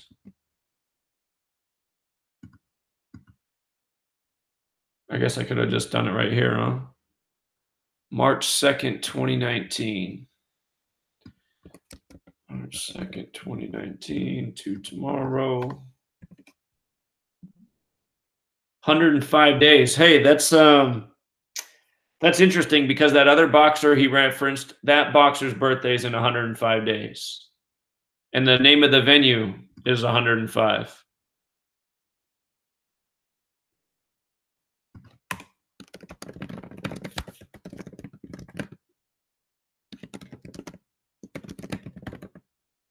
And like masonry equals 105, so it's not just some oblivious number. Or oblivious wasn't the word, you know what I meant. So that boxer that he mentioned, I didn't keep the article up, but the article we were reading, he mentioned the this guy, Max Schmeling.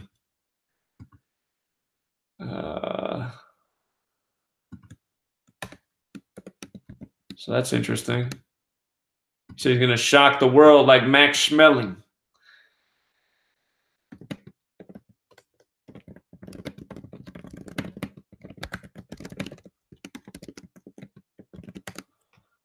So that is interesting. You get the 105s there.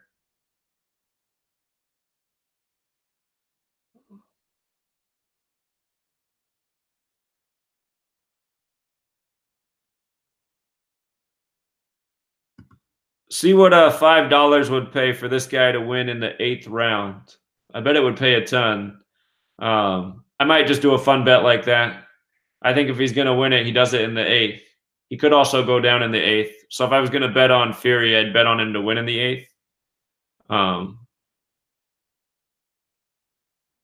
Fury's fight could also make sense from his perspective in the 7th round, like we talked about.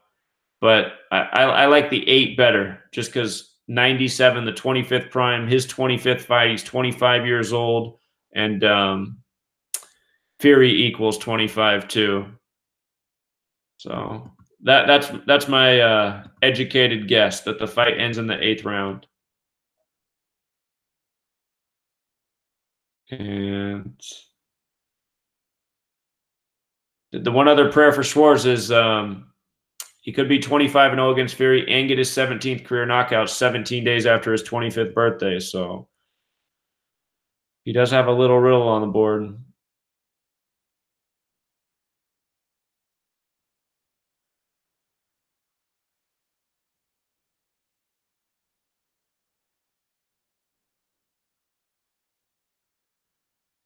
May 29th.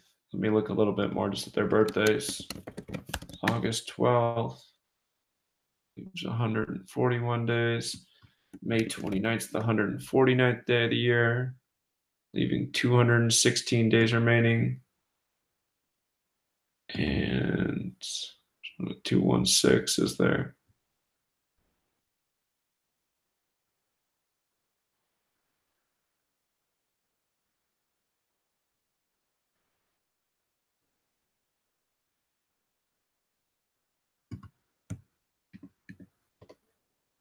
Okay.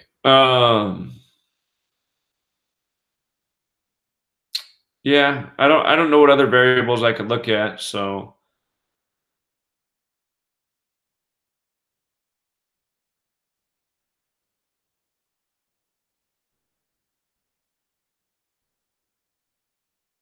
there is a chance. There's a chance. I got to say that. But I'm thinking, yeah, out of all the numbers there, the most intriguing thing to me is that fight ending in the 8th round.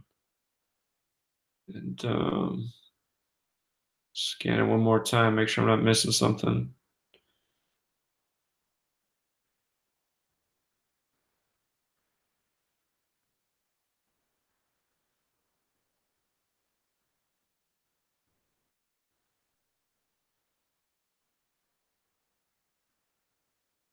Well, here's what else we can do real quick. I want to see if I can go back and actually get more information on this Max Schmeling guy. Let's read about him for a second. If it says something like in his 25th fight, you know, he did something amazing, I'll be like, okay, hold on.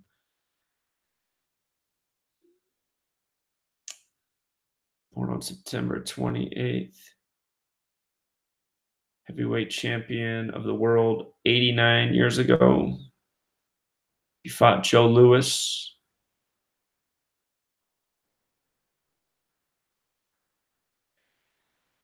1924.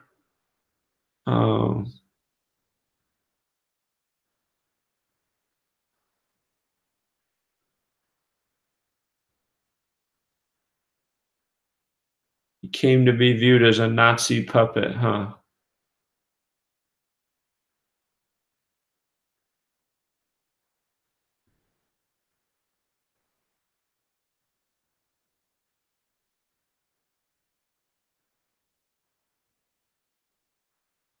So in 36, he beat Joe Louis. How old was Joe Louis in 1936?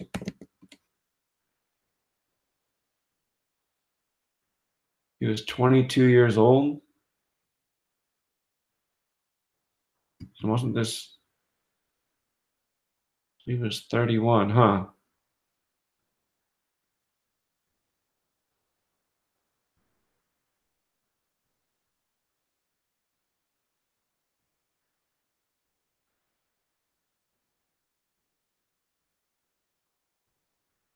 So Joe Louis got his revenge in 38. Germany's 38. Wow, this guy lived to be 99 years old. That's pretty impressive for a boxer. He died on the 33rd day of the year.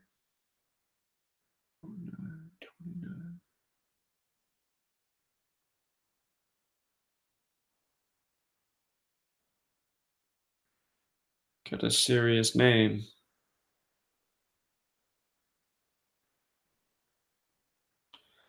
Let me see if I can pull up all of his fight history. Maybe we can just go back and see what he did in his 25th fight. Would it be there?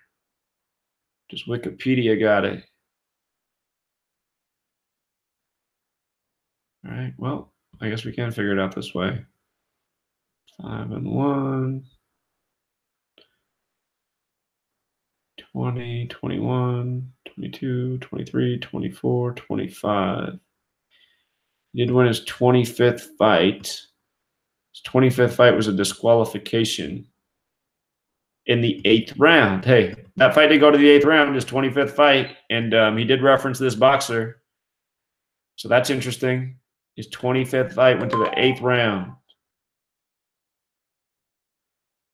Kidney punching was the disqualification. 19, 3-3. He got his 19th win. It's 2019. Just a thought.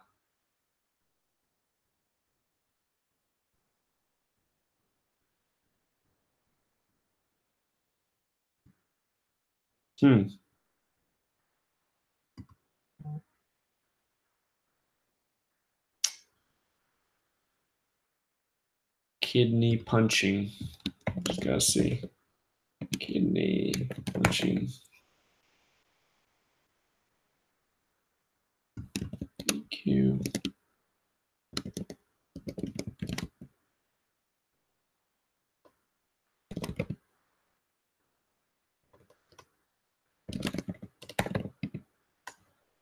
Okay.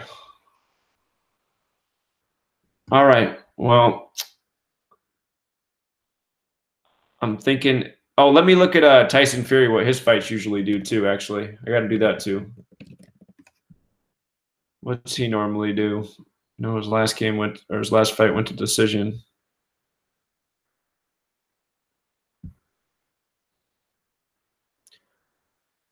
Okay.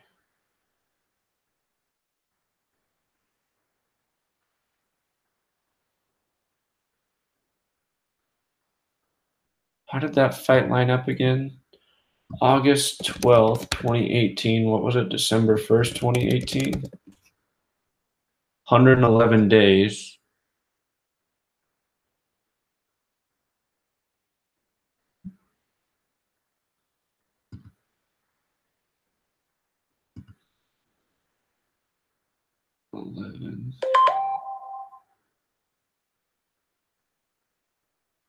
Let me see here.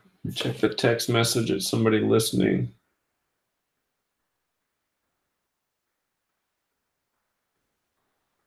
Total rounds for both fighters. Are you saying add them up? 89 plus 172. So that would be 261. Wait, am I doing that right? 89. 261. It's 261 prime. 261.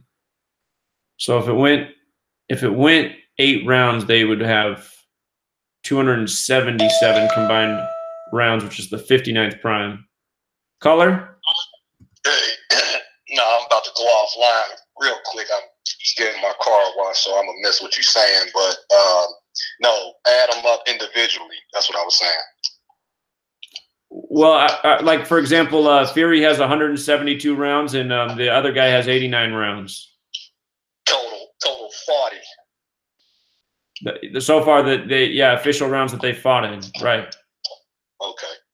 And that's why I'm saying I like it to go to the 8th round, because that would give the underdog 97 rounds, which is the 25th prime. It's his 25th fight. He's 25 years old. Fury equals 25. And now I'm realizing their combined rounds, if they did go to the 8th round, it would be 277 total rounds, which is the 59th prime.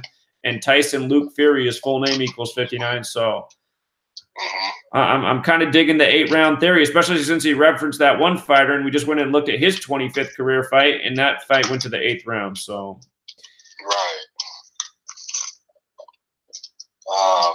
And where was Max born? The guy that he likes, he's a German fighter. That's why he referenced him. Right. Where was he born in Germany, though? Oh, hold on. He was born. Hold on. Where's it at? In Klein-Lukau, or however you say it. So. Okay. How far is that from Halle? From where? The fighter is from. Oh, how far is that from his town? Yeah. Well, here, I'd have to do it real quick. Germany to, where's he from? Let me see. He's from Halle, Germany. And I like that, what's it called too, when you went and looked at his record when he was, when you found that the 8 was the magic number. I think you spot on with that.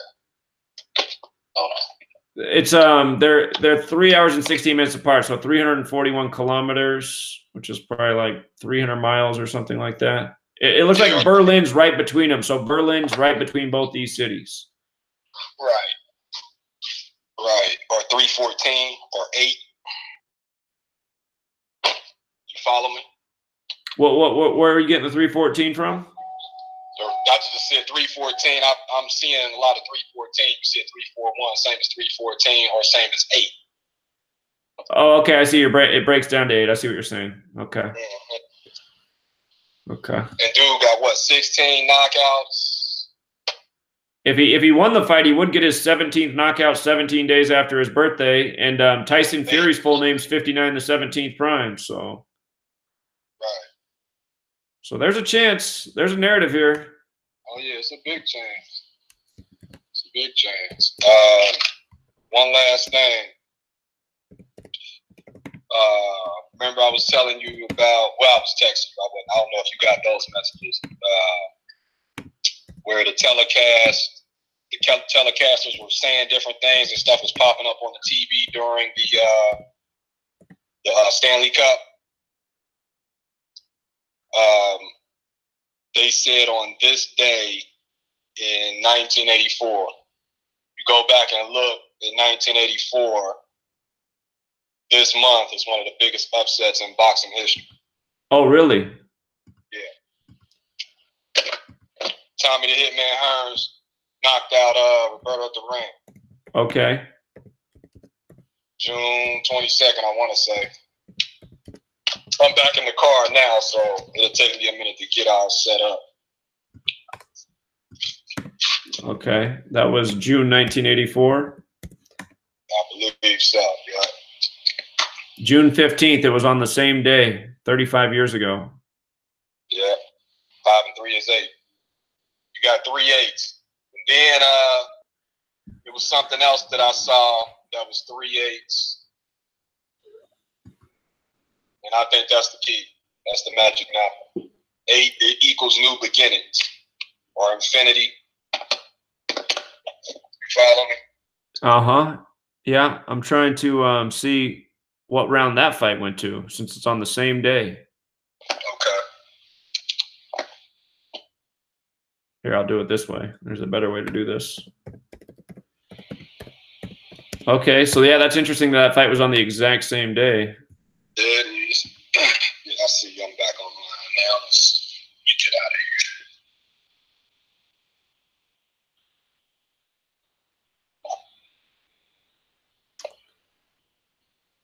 All right.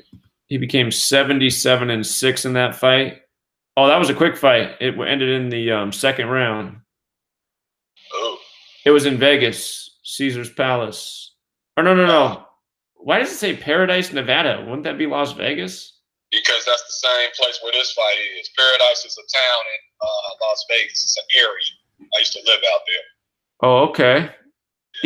I thought Caesar's Palace is on the Strip, though. It is. So is MGM Grand. That doesn't count as Las Vegas? Yeah, it is Las Vegas, but it's like a township. Like we got townships up here, and we got other cities within the city of Cincinnati. You know what I'm saying? Like it's other. I see. Okay, yeah, I get that. Yeah. All right. Okay, that fight ended in the second round. Thomas Hearns over Roberto Duran. Okay. Mm-hmm. I should actually look at it from his perspective. What did Thomas Hearns become? Yeah. So Thomas Hearns, that was his. Oh, he had a lot of fights in those years. That was his 40th fight. He became 39-1 in that fight. You know what's interesting about that fight? It was on a date with 105 numerology, just like how 105 showing up with this guy today. Right. There you go. So 105 is there. 6 plus 15 plus 84 is 105. And then this guy, it's 105 days after his last fight. And then the boxer he referenced, his birthday is 105 days after the fight. That's interesting. Okay. All right, man. Yeah, great observation. I appreciate that. No doubt. All right, thanks, man. Right, I'll let you. All right, thanks. Keep it up.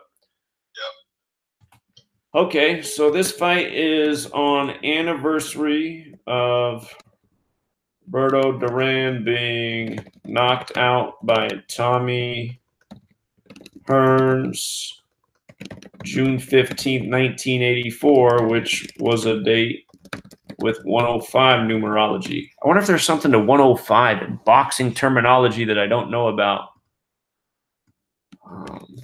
No, it's not upset. There's probably some boxing term that I don't know.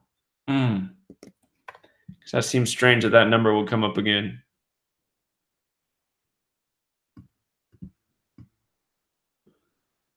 Okay.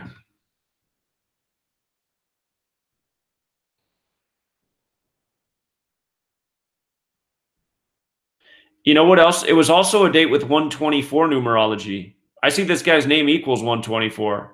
Because if you do 6, 15, 1984, 6 plus 15 plus 19 plus 84, that's 124.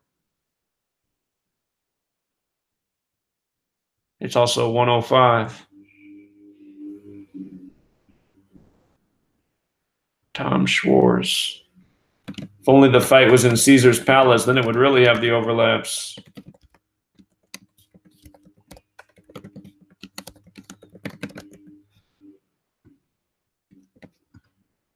Okay.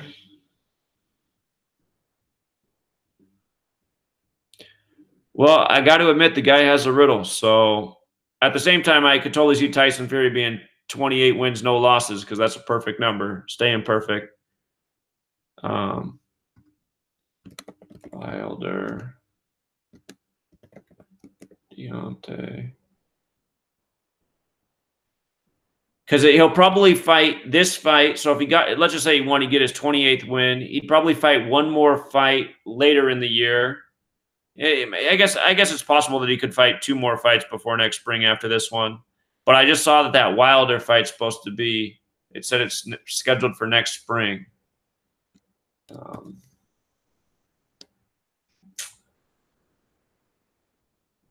His last fight was December, though. So, I mean, if he stayed at that rate, probably just one more fight. But, yeah, I mean, you don't even have to bet a lot. I mean, this guy's such an underdog, and if you put $5 and he won in the 8th round, I got to imagine that would pay out several $100 just on $5, so.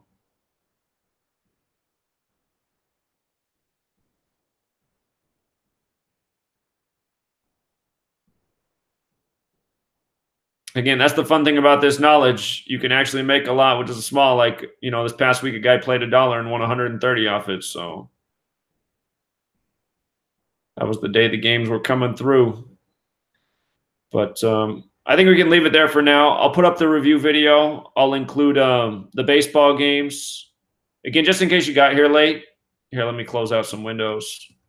Just in case you got here late. Baseball's not thrilling today. There is one potential major upset on the board.